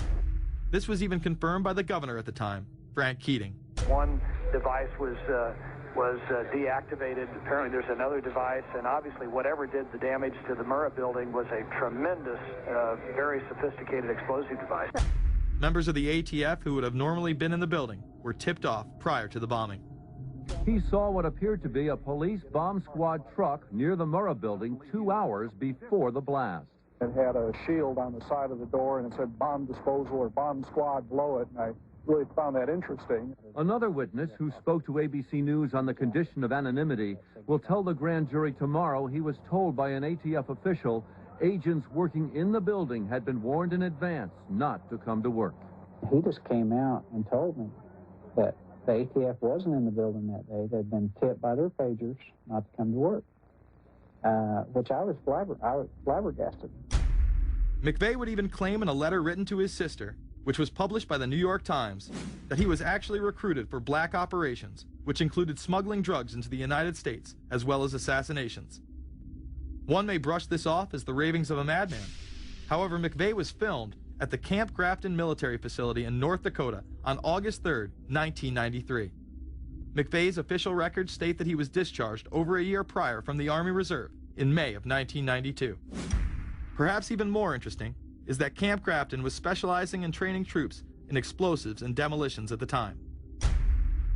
When all was said and done, the security tapes reported to have captured the entire thing on video were rounded up and classified. In 2009, they were finally released, and magically none of them caught the bombing. The excuse being they were all having their tapes changed at that exact moment. This event would be labeled domestic extremism, which was used to demonize critics of world government, militias, and create fear within the populace. Muslim extremism seemed to show its ugly face in then unprecedented fashion on February 26, 1993. A truck bomb had gone off in the parking area of the World Trade Center. Luckily, the bombers failed to follow instructions and parked the truck carrying the explosives against the main support column. What is not discussed, however, is the bomb was actually built by an FBI informant under the supervision of the FBI. Ahmed Salam, a former Egyptian army officer who had been doing undercover work for the FBI, was the man who actually built the bomb. When he was told that he would have to use real bomb-making material instead of harmless substitutes, he became suspicious and began taping his conversations with FBI officials. Last winter, the FBI was praised for its speed in cracking the case of the World Trade Center bombing and bringing 4 suspects to trial. Now, there is some evidence that the FBI may have known of the plot in advance through an informant and might even have stopped the bombing that killed 6 people. Notice the media emphasizes that they might have been able to stop it. They then gloss over the fact that the bomb was built by their agent under FBI supervision in conjunction with the district attorney.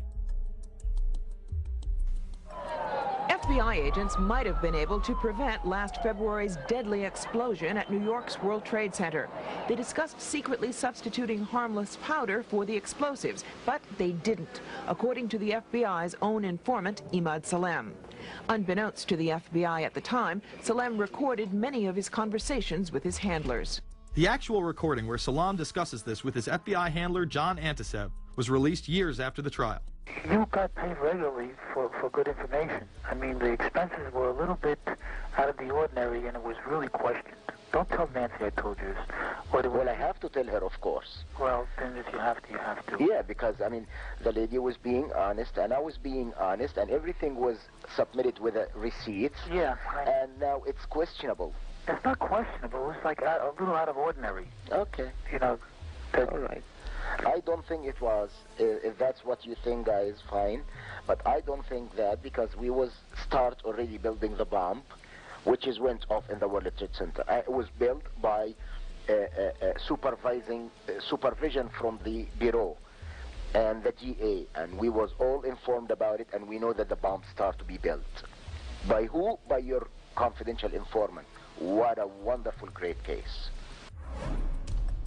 Following the convictions of the Muslims who were too inept to make their own bomb and park the vehicle in the proper area, Salam was pulled into the FBI's Witness Protection Program, where he has never been heard from again.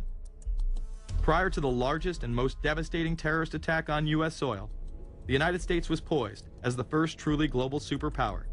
Brzezinski would muse in 1997 that geostrategic success would represent a fitting legacy of America's role as the first, only, and last truly global superpower, and that the only way to mobilize Americans was a truly massive and widely perceived direct external threat. In September of 2000, a neoconservative think tank called the Project for a New American Century echoed Brzezinski's statements, saying the United States is the world's only superpower, combining preeminent military power, global technological leadership, and the world's largest economy. An engine for New World Order ideals, members of PNAC included Dick Cheney, Donald Rumsfeld, Jeb Bush, Scooter Libby, William Kristol, and Paul Wolfowitz. Describing the difficulty in projecting force, they write the process of transformation is likely to be a long one, absent some catastrophic and catalyzing event, like a new Pearl Harbor. This takes us full circle to the September 11th attacks of 2001. In my previous film, Fabled Enemies, I expose in great detail the Saudi Arabian, Pakistani, and Israeli connections in conjunction with this international intelligence operation. In the early 1980s, bin Laden worked with operatives from U.S. intelligence, the Pakistani military, and Arab states.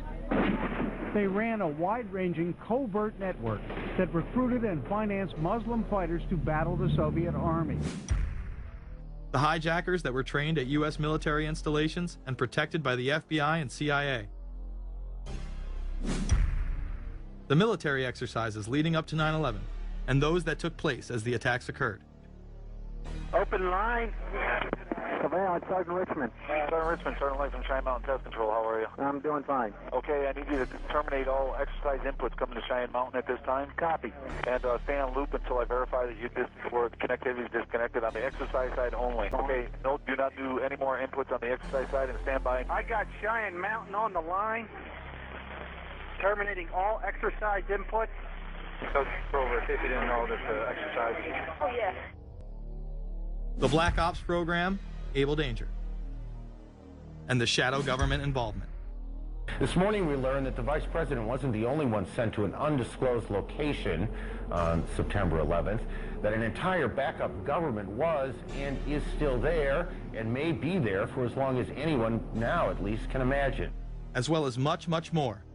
The government has lied about 9/11 repeatedly and used it to dominate the Middle East, while creating an evolving police state here, encroaching on civil liberties at home. And of course, building a new world order. There is a chance for the President of the United States to use this disaster to carry out what his father, a phrase his father used, I think, only once, and hasn't been used since, and that is a new world order. We know now that September 11th of 2001 was the beginning of what we might call a new world order. The new world order that this president's father talked about with such great enthusiasm seems to be high on the agenda of this administration. Under the second Bush administration, massive amounts of civil liberties were openly and brazenly taken away following 9/11. The passage of the Patriot Acts, the Military Commissions Act, and other horrifying anti-constitutional legislation was enabled by the incredible amount of fear generated by the media, all in the name of keeping us safe here at home. The war itself would create huge profits for the military-industrial complex, and the globalists would seize even more power and control over Middle Eastern resources in what they planned to become a Eurasian Union under their control. Although the establishment claimed to be fighting for our freedom abroad, they were destroying our sovereignty by stealth. Expanding on NAFTA, they were able to consolidate power on the domestic front by deindustrializing the United States through CAFTA, the Central American Free Trade Agreement, as well as the SPP, the Securities and Prosperity Partnership. Opponents, however, say the initiative is nothing less than a plan to create a North American Union that would eliminate sovereignty for all three nations. Building on the North American Free Trade Agreement, the NAFTA section of the Commerce Department is busy drafting laws and regulations for a North American Union, a union of Canada, America, and Mexico.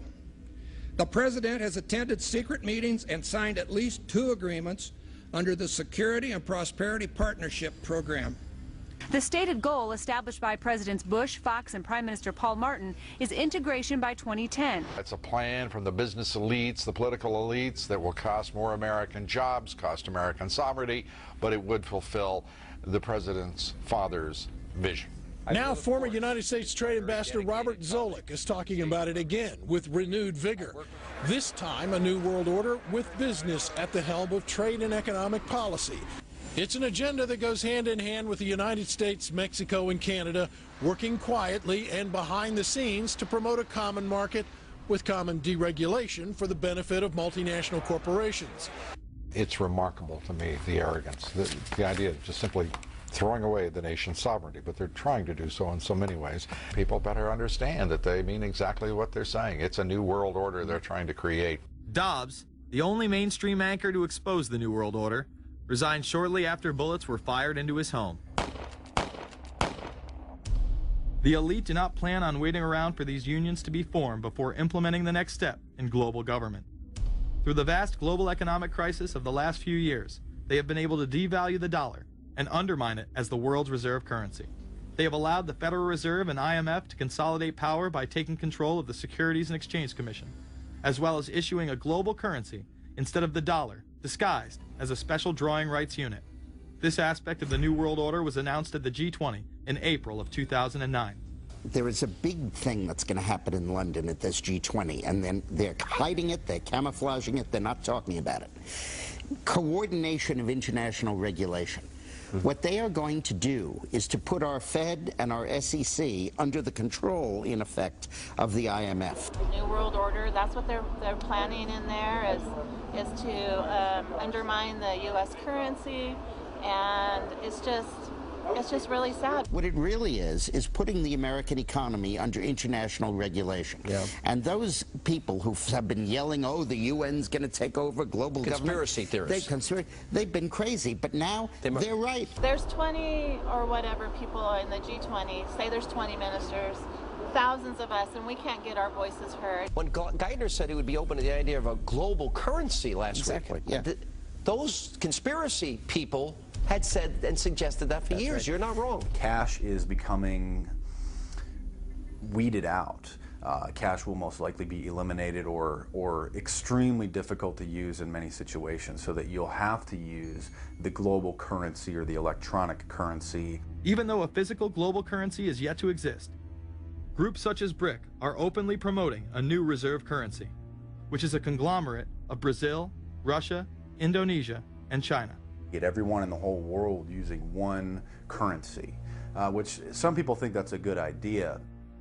Russian President Dmitry Medvedev recently showed off a sample coin of the new world currency at the G8 in July of 2009. We have also agreed today additional resources of $1 trillion that are available to the world economy through the International Monetary Fund and other institutions. This includes 250 billion from special drawing rights, the reserve currency of the IMF, drawing rights that will be issued to countries who are part of the International Monetary Fund. I think a new world order is emerging, and with it the foundations of a new and progressive era of international cooperation. The head of the European Union is also calling for global government. 2009 is also the first year of global governance, with the establishment of the G20 in the middle of the financial crisis. Gordon Brown has called for a world constitution. We now need nothing short of a world constitution for the global financial system. Both Gordon Brown and Barack Obama had been groomed to be the next Anglo-American spokesman for this new world order after Bush and Blair stepped down. Here is Gordon Brown in front of the CBI prior to him being chosen to become Prime Minister. And it's only now that we can begin to understand that the world order that globalization brings and what it's going to look like. But what does the new world order mean for countries like ours who are looking to succeed? And the question for us is how we meet and master all these challenges to ensure that Britain enhances its competitiveness in the process and realizes what I believe is our destiny of success in this new world order. A new world is emerging. It is a new world order with significantly different and radically new challenges for the future. President Barack Obama has also espoused similar views on globalism. Here he is in Berlin, Germany, in July of 2008, in what media have dubbed his New World Order speech. Well, there have been extraordinary scenes in Berlin tonight as thousands of people gathered to hear Barack Obama deliver key foreign policy speech on his current European tour. The Democratic presidential hopeful laid out his vision for America's place in a new world order. In this new world, such dangerous currents have swept along faster than our efforts to contain them. And that is why we cannot afford to be divided. No one nation, no matter how large or powerful, can defeat such challenges alone. But the burdens of global citizenship continue to bind us together. In this new century, Americans and Europeans alike will be required to do more, not less. Partnership and cooperation among nations is not a choice. It is the only way, the one way, to protect our common security and advance our common humanity. That is why America cannot turn inward. That is why Europe cannot turn inward. America has no better partner than Europe. Now is the time to build new bridges across the globe as strong as the one that binds us across the Atlantic. Now is the time to join together through constant cooperation and strong institutions and shared sacrifice and a global commitment to progress to meet the challenges of the 21st century. Barack Obama also became the first sitting president to ever become the chair of the Security Council for the United Nations, which only further cites his allegiance to world government. In an era when our destiny is shared, power is no longer a zero-sum game. No one nation can or should try to dominate another nation. No world order that elevates one nation or group of people over another will succeed. No balance of power among nations will hold. The traditional divisions between nations of the South and the North make no sense in an interconnected world. I think his task will be to develop an overall strategy for America in this period when really a new world order can be created. It's a great opportunity. The globalists, who know that Obama is going to promote their plan, want to make him such a superhero that nobody will question what he's doing. He is very much a product of the system that he is now technically in charge of. Obama alone, or the Democrat Party alone, is not responsible for his massive rock star status. It's been done by the media. This establishes that Obama is an unapologetic globalist who holds no one nation above another, despite its policies. Perhaps we should move towards a society more like China if that's the case. After all, on the 60th anniversary of the communist Mao regime takeover, the Empire State Building, once a proud symbol of the United States, was lit in the colors of the Communist Party halfway across the world. In fact, following the United Nations Copenhagen Conference in December of 2009, the Washington Post ran the headline, "Copenhagen Climate Deal Shows New World Order May Be Led by U.S., China." The Copenhagen Conference was disguised as a summit that would save the planet from man-made global warming by cutting carbon emissions.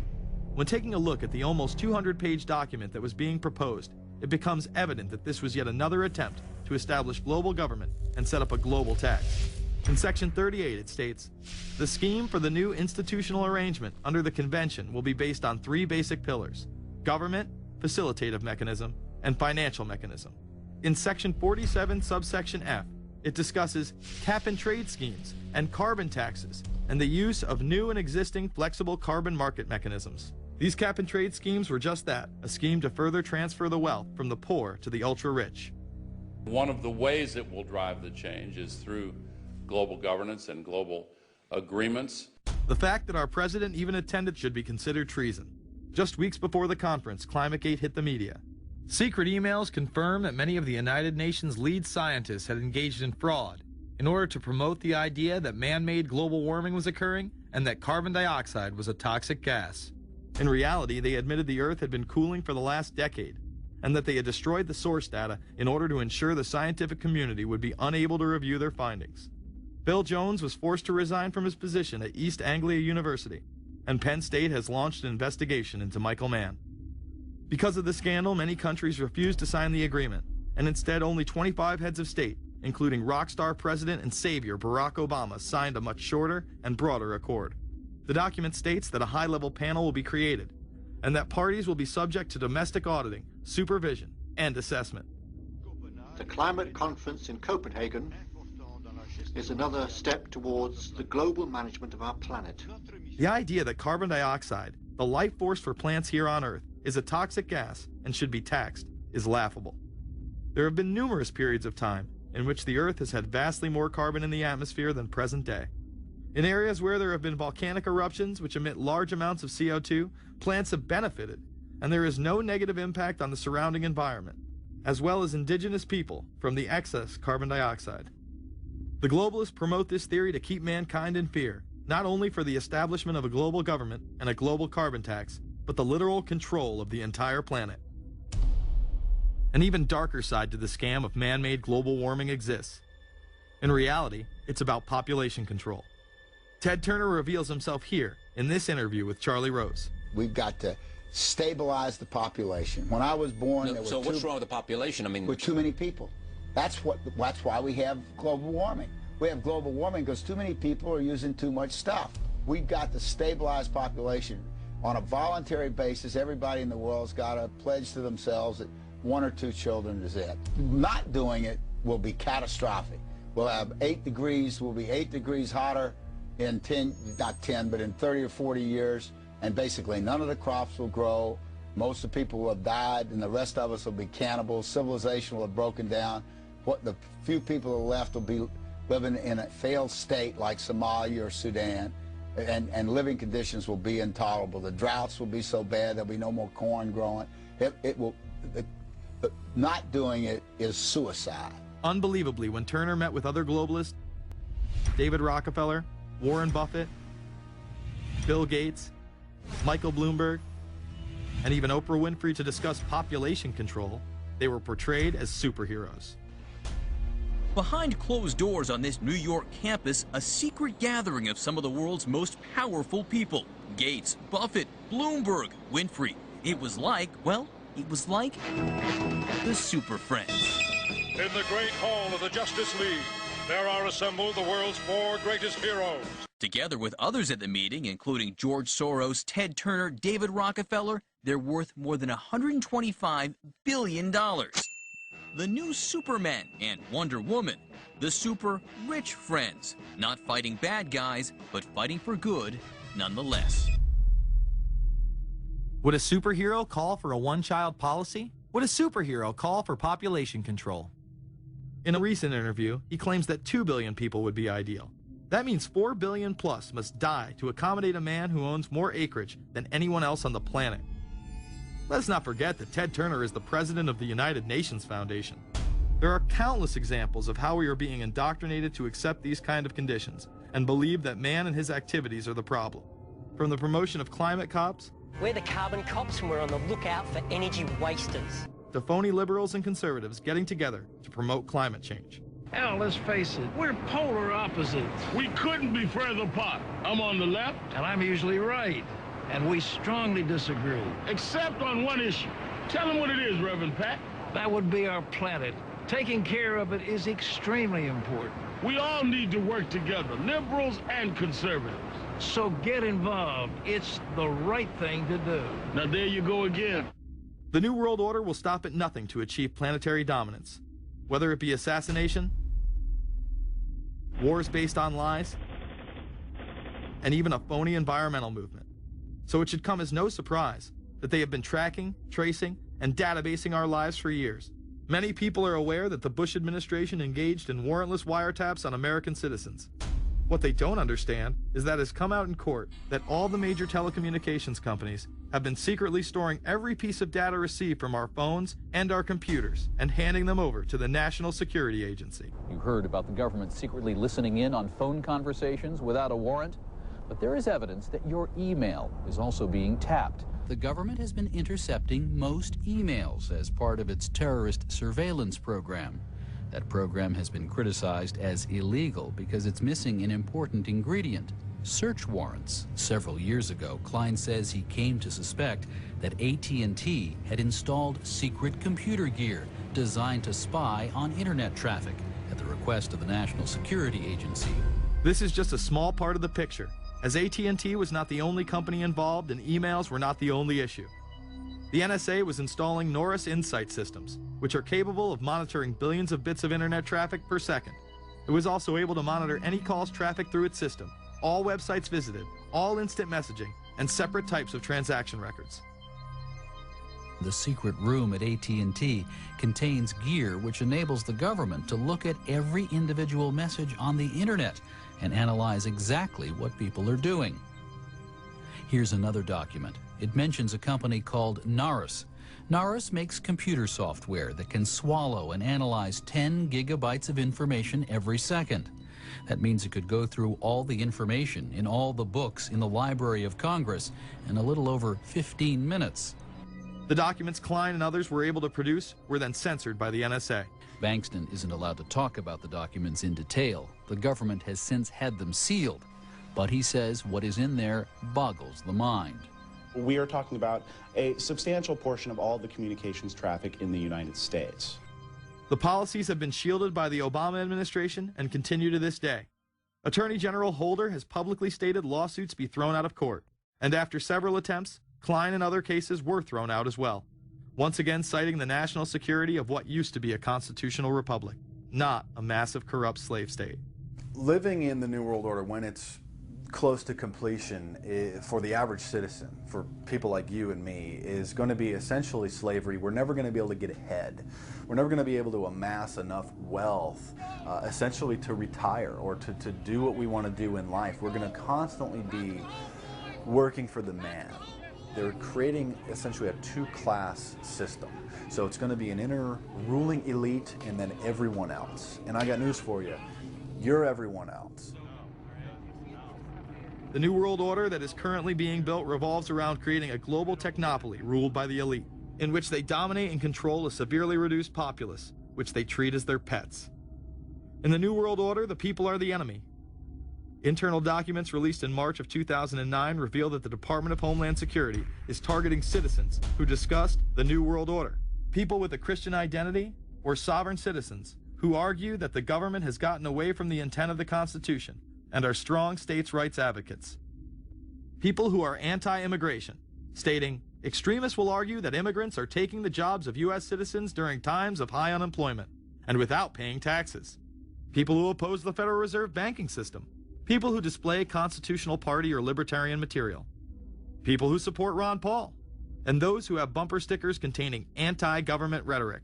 This document is one of literally thousands that make everyone a possible terrorist. This establishes a pattern of demonizing ordinary citizens while giving draconian powers to the state. You are considered guilty until proven innocent. As technology is developed, separate parts of their command and control system are beta tested around the world. Here at home, Boy Scouts are being trained to take on returning veterans and disarm domestic extremists, while national programs such as City Year are training young people to serve the government. I am change. I am fierce. In the United Kingdom, it has been established there are over 4 million CCTV cameras. That is around 1 camera for every 14 citizens. Their purpose is not to solve crime, as it takes 1,000 CCTV cameras to solve just one crime. It is to create a tattletale society in which everyone is under constant surveillance by the state and those around them. The company Internet Eyes is now paying people to log on to the internet and watch CCTV cameras in real time as they turn in criminals for cash. Families deemed by the state to be unfit in England have now been put under 24-hour CCTV supervision in their homes.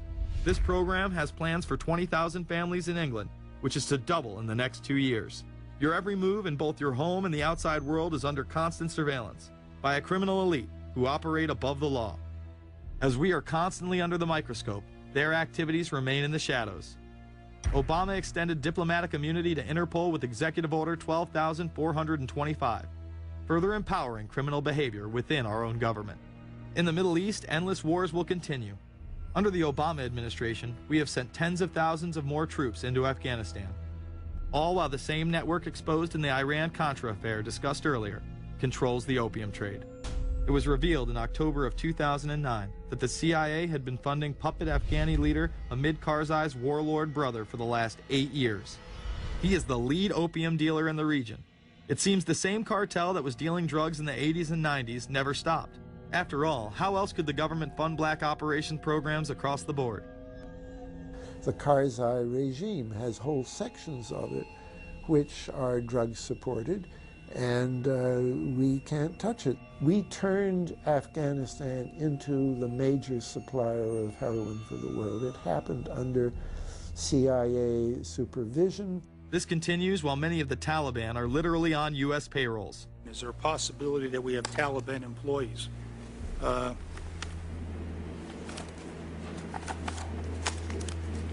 commander in the field, or I should say the COCOM commander, General Petraeus, has made it a conscious effort to, as part of his coin strategy, to hire local nationals. I can't talk in this forum, nor am I the qualified guy to talk about it, but there is no doubt in my mind, one day you're on one side of the ledger, the other day you may be on the other side of the ledger. Biometrics have been instituted in both Afghanistan and Iraq, where individuals are subject to fingerprint devices, iris scanners, and electronic databases to screen local residents as well as DNA tests. This includes anyone within the populace of a combat zone. Someone has to go out there with the biometric registration equipment, take your iris scans, take your scans and get you registered in the system like that. As scary and tyrannical as these systems seem to be, none may be as dangerous as the implantable RFID microchip. Through various pretenses, including terror, security, and entertainment, the chip has been promoted and integrated into society.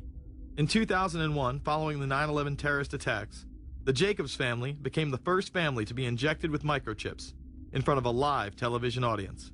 We have a Florida family who are really pioneers in a brave new world. They have volunteered to be the first ever to have microchip identification devices implanted into their body. After 9/11, I was really concerned with the security of my family. In 2004, the FDA approved the use of RFID technology to be implanted into human beings. However, studies dating back to the 1990s show the implantable microchip has been linked to cancer in animals, but this has not slowed the agenda of control. In Barcelona, trendies get chips in order to receive VIP status at the exclusive Baja nightclub. A simple swipe of the arm gets them in without a line, and it pays for their drinks too. The Mexican government also chipped employees for security measures in 2004. We were interested today to hear that more than 100 law enforcement officials in Mexico are having microchips implanted in their arms. The chips allow a person to be scanned, sort of like a cereal box at the supermarket checkout. Mexico's Attorney General and 160 of his deputies have had microchips implanted in their arms. It is to provide access, said the Attorney General, to the right people in exclusive areas. Today, aside from being promoted as a device that can save your life by storing all of your medical information in it, it is being promoted as the next generation tool for video gaming. Sega developer Yu Suzuki plans on developing gaming technology using implantable RFIDs. He states, people that have some sort of chips in their bodies, to be able to keep track of vital signs, so it doesn't have to be a scary thing. But you could put a sensor here, you know, a bit like the Matrix, as he points to his arm. It's not really something only in the future. Some people already have them, chips in their bodies. Suzuki is correct. It has never been easier to order a microchip online and implant it under your skin. Microchips implanted in your hand, arm, or shoulder is just the beginning. Some have already taken implantable brain chips that may enable the blind to see again, the deaf to hear, and much, much more, including the ability to download information directly into the brain and instantly communicate with anyone in the world, creating a worldwide mind. It's very interesting that the way that the New World Order is going is moving towards a system that is identical to that, whether it's going to be an implantable microchip, an RFID, a thumb scan, whether it's going to be some sort of a tattoo. Imagine a planet where every human being is required to be chipped at birth. This would be the final tool implemented in a command and control world government system in which the elite rule the masses with total control of their lives. This is, of course, a terrible predicament for those of us who are convinced that this system is slowly but surely destroying this country and has to be changed. But we can't count on the elected presidents to do it, and we can't count on the elected Congress to do it. We somehow have to mobilize the technological resources of the internet to create some kind of new political force in this country. So is there anything else about the ruling class we should know? Politicians, business leaders, and media figures are often portrayed as pillars of morality while they describe themselves as Christian conservatives. Nothing could be further from the truth. In reality, many of the elite are groomed at a young age to take part in occult rituals. Those who attend Yale are indoctrinated into the Order of Skull and Bones, an elite secret society cloaked as a fraternal order. Yale University is 300 years old this year, and were you to visit its campus, you would see that it still has exotic clubhouses, which look like tombs where Yale's legendary secret societies meet. Their prestige and importance have largely evaporated, but the rituals are still a secret. And so when we heard that some enterprising characters had managed to spy on the famous Skull and Bones Society, we couldn't resist. Skull and Bones, people say it's a fraternity at Yale University, but it's really a postgraduate organization. So it was founded in 1832, and it's not like a normal fraternity. People don't pledge. These people choose who they want to come. So they do the recruiting. They recruit 15 people every year people who they see are going to be powerful people in the future. So they're recruited when they're a junior in college. A lot of these people come from really wealthy and influential families because they know that this person has the resources to then elevate them to a position of power that can benefit the club. The video shows the neophytes, or initiates, kissing a skull, then performing a mock human sacrifice. Horrific screams caught on tape include chants of, "The devil equals death, death equals the devil." True. Famous alums include senators John Kerry and John Chafee, to name two, cabinet secretaries such as Averell Harriman, and 3 presidents, William Taft, George Bush, and George W. Bush, who's been reluctant to talk about Skull and Bones. Does it still exist? The thing is so secret, I'm not even sure it still exists. Former Skull and Bones members and current members have been presidents, heads of the CIA, senators, heads of business. I mean, huge, huge corporations. These people have the network that brings them to such a position of power that most people could only dream of. Bush would run against his fellow bonesman and distant cousin John Kerry in 2004. You both were members of Skull and Bones, a secret society at Yale. What does that tell us? Not much, because it's a secret. Is there a secret handshake? Is there a secret code? I wish there were something secret I could manifest. 322, a secret number? There are all kinds of secrets, Tim. You were both in Skull and Bones, the secret society. It's so secret we can't talk about it. What does that mean for America? The conspiracy theorists are going to go wild. I'm sure they are. I don't know. I haven't seen the web. Number 322? This is an elaborate, occult, ritualistic entry into this group that they are now a member of for life.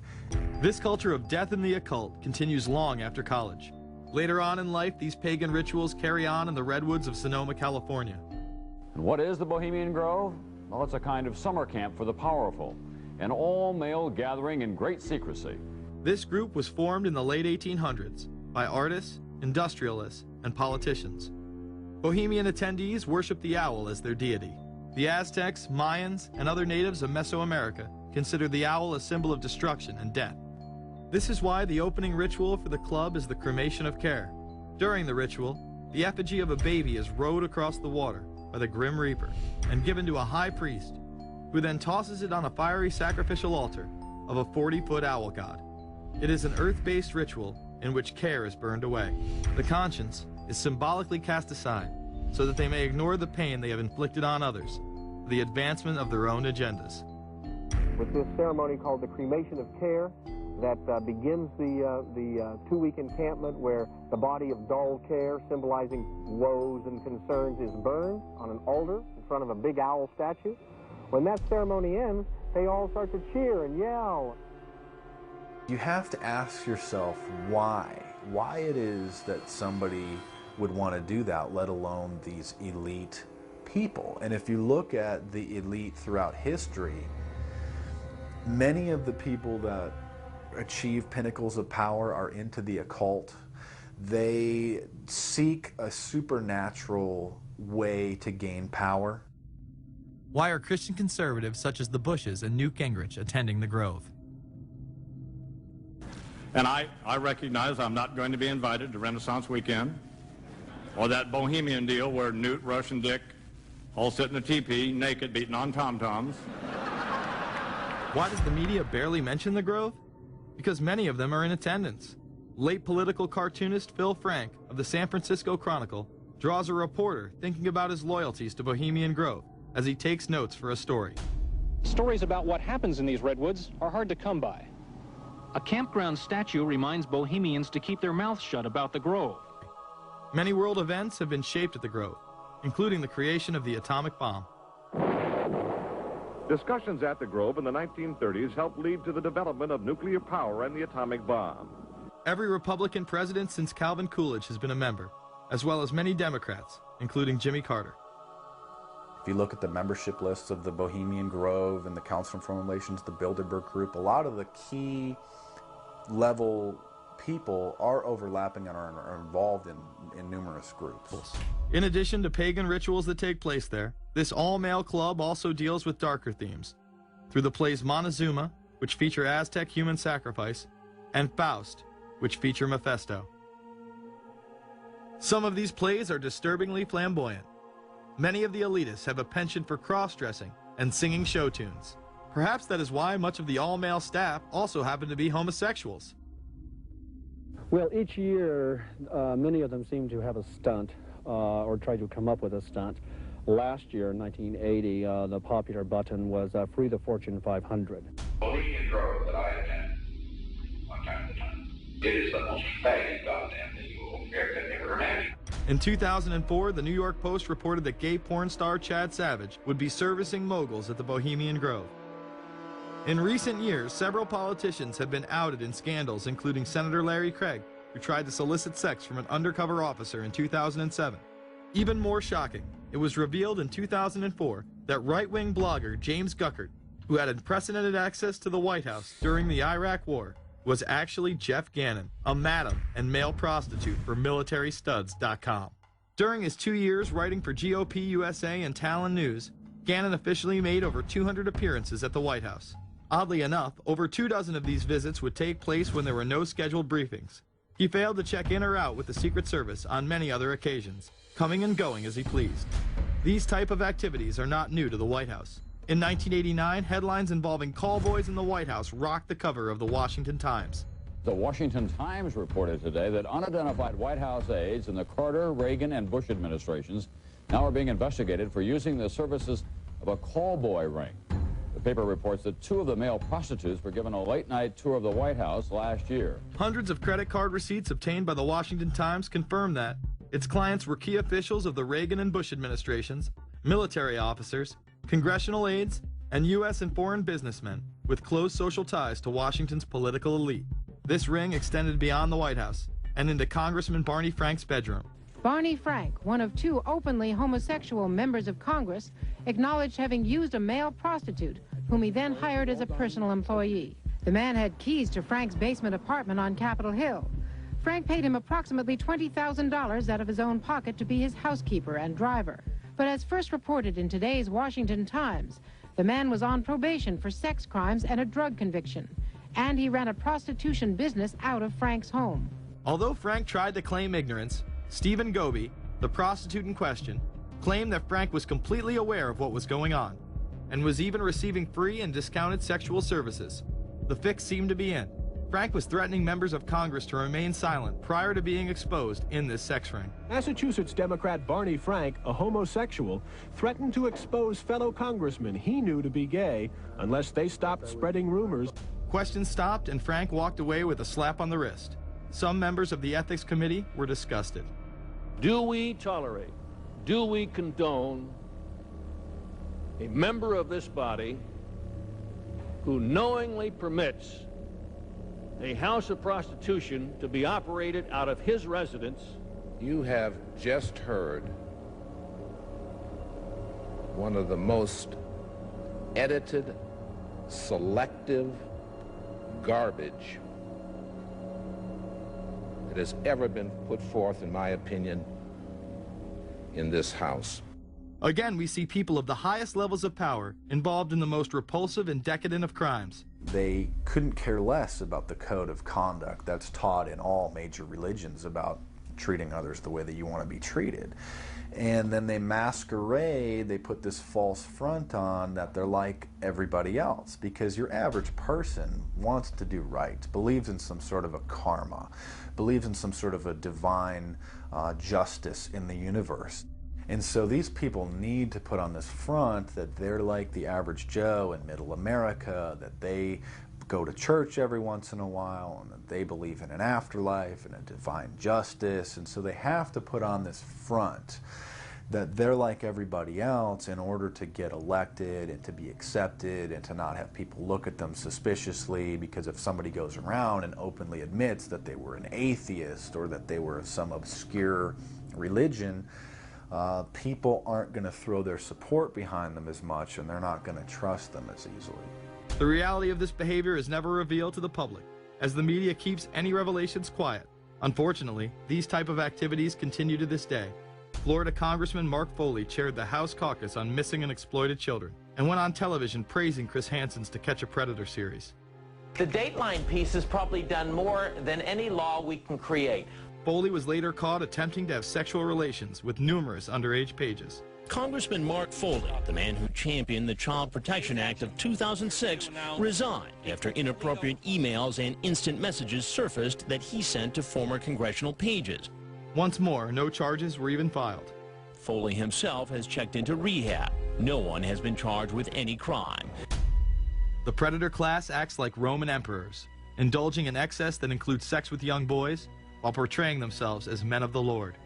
The insanity is that we have allowed an interwoven elite criminal class to rule over us while posing as the saviors of the planet. We have learned they will stop at nothing to achieve their goals and are not held accountable for their crimes. They prey on the system rather than protect it. This is not a new world order of peace and prosperity. It is not a world government to save the earth. During difficult times, we must remain ever vigilant against seemingly positive solutions imposed to suit their aims. Crises there will continue to be. In meeting them, whether foreign or domestic, great or small, there is a recurring temptation to feel that some spectacular and costly action could become the miraculous solution to all current difficulties. We are threatened by a superclass that control the flow of information and hide technology from the public. The prospect of domination of the nation's scholars by federal employment, project allocations, and the power of money is ever present and is gravely to be regarded. We must also be alert to the equal and opposite danger that public policy could itself become the captive of a scientific, technological elite. It is time to put down the remote control, to turn off your Xbox, and start paying attention. It is time to step away from everyday luxuries and pop culture and take action against a monolithic, concentrated evil in order to save what's left of humanity. We must now trade in our apathy for action in order to defeat this invisible empire.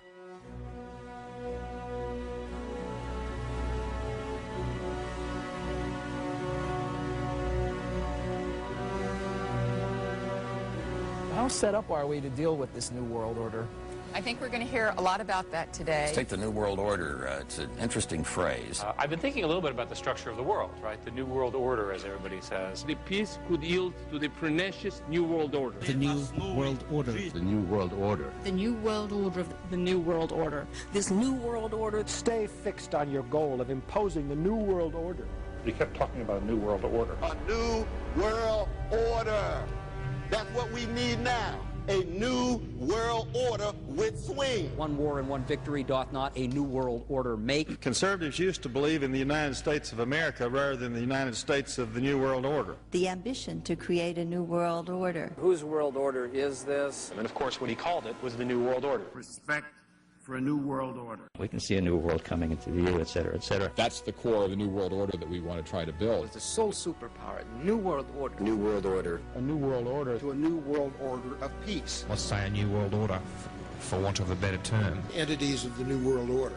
The whole concept of New World Order is something else. It really says that the state is God. The state will play a bigger role in the economy. New order. What Wilson wanted was a new world order, not just a new world order. In order to compete in the New World Order. Compete in this New World Order. This is the third leg of the New World Order.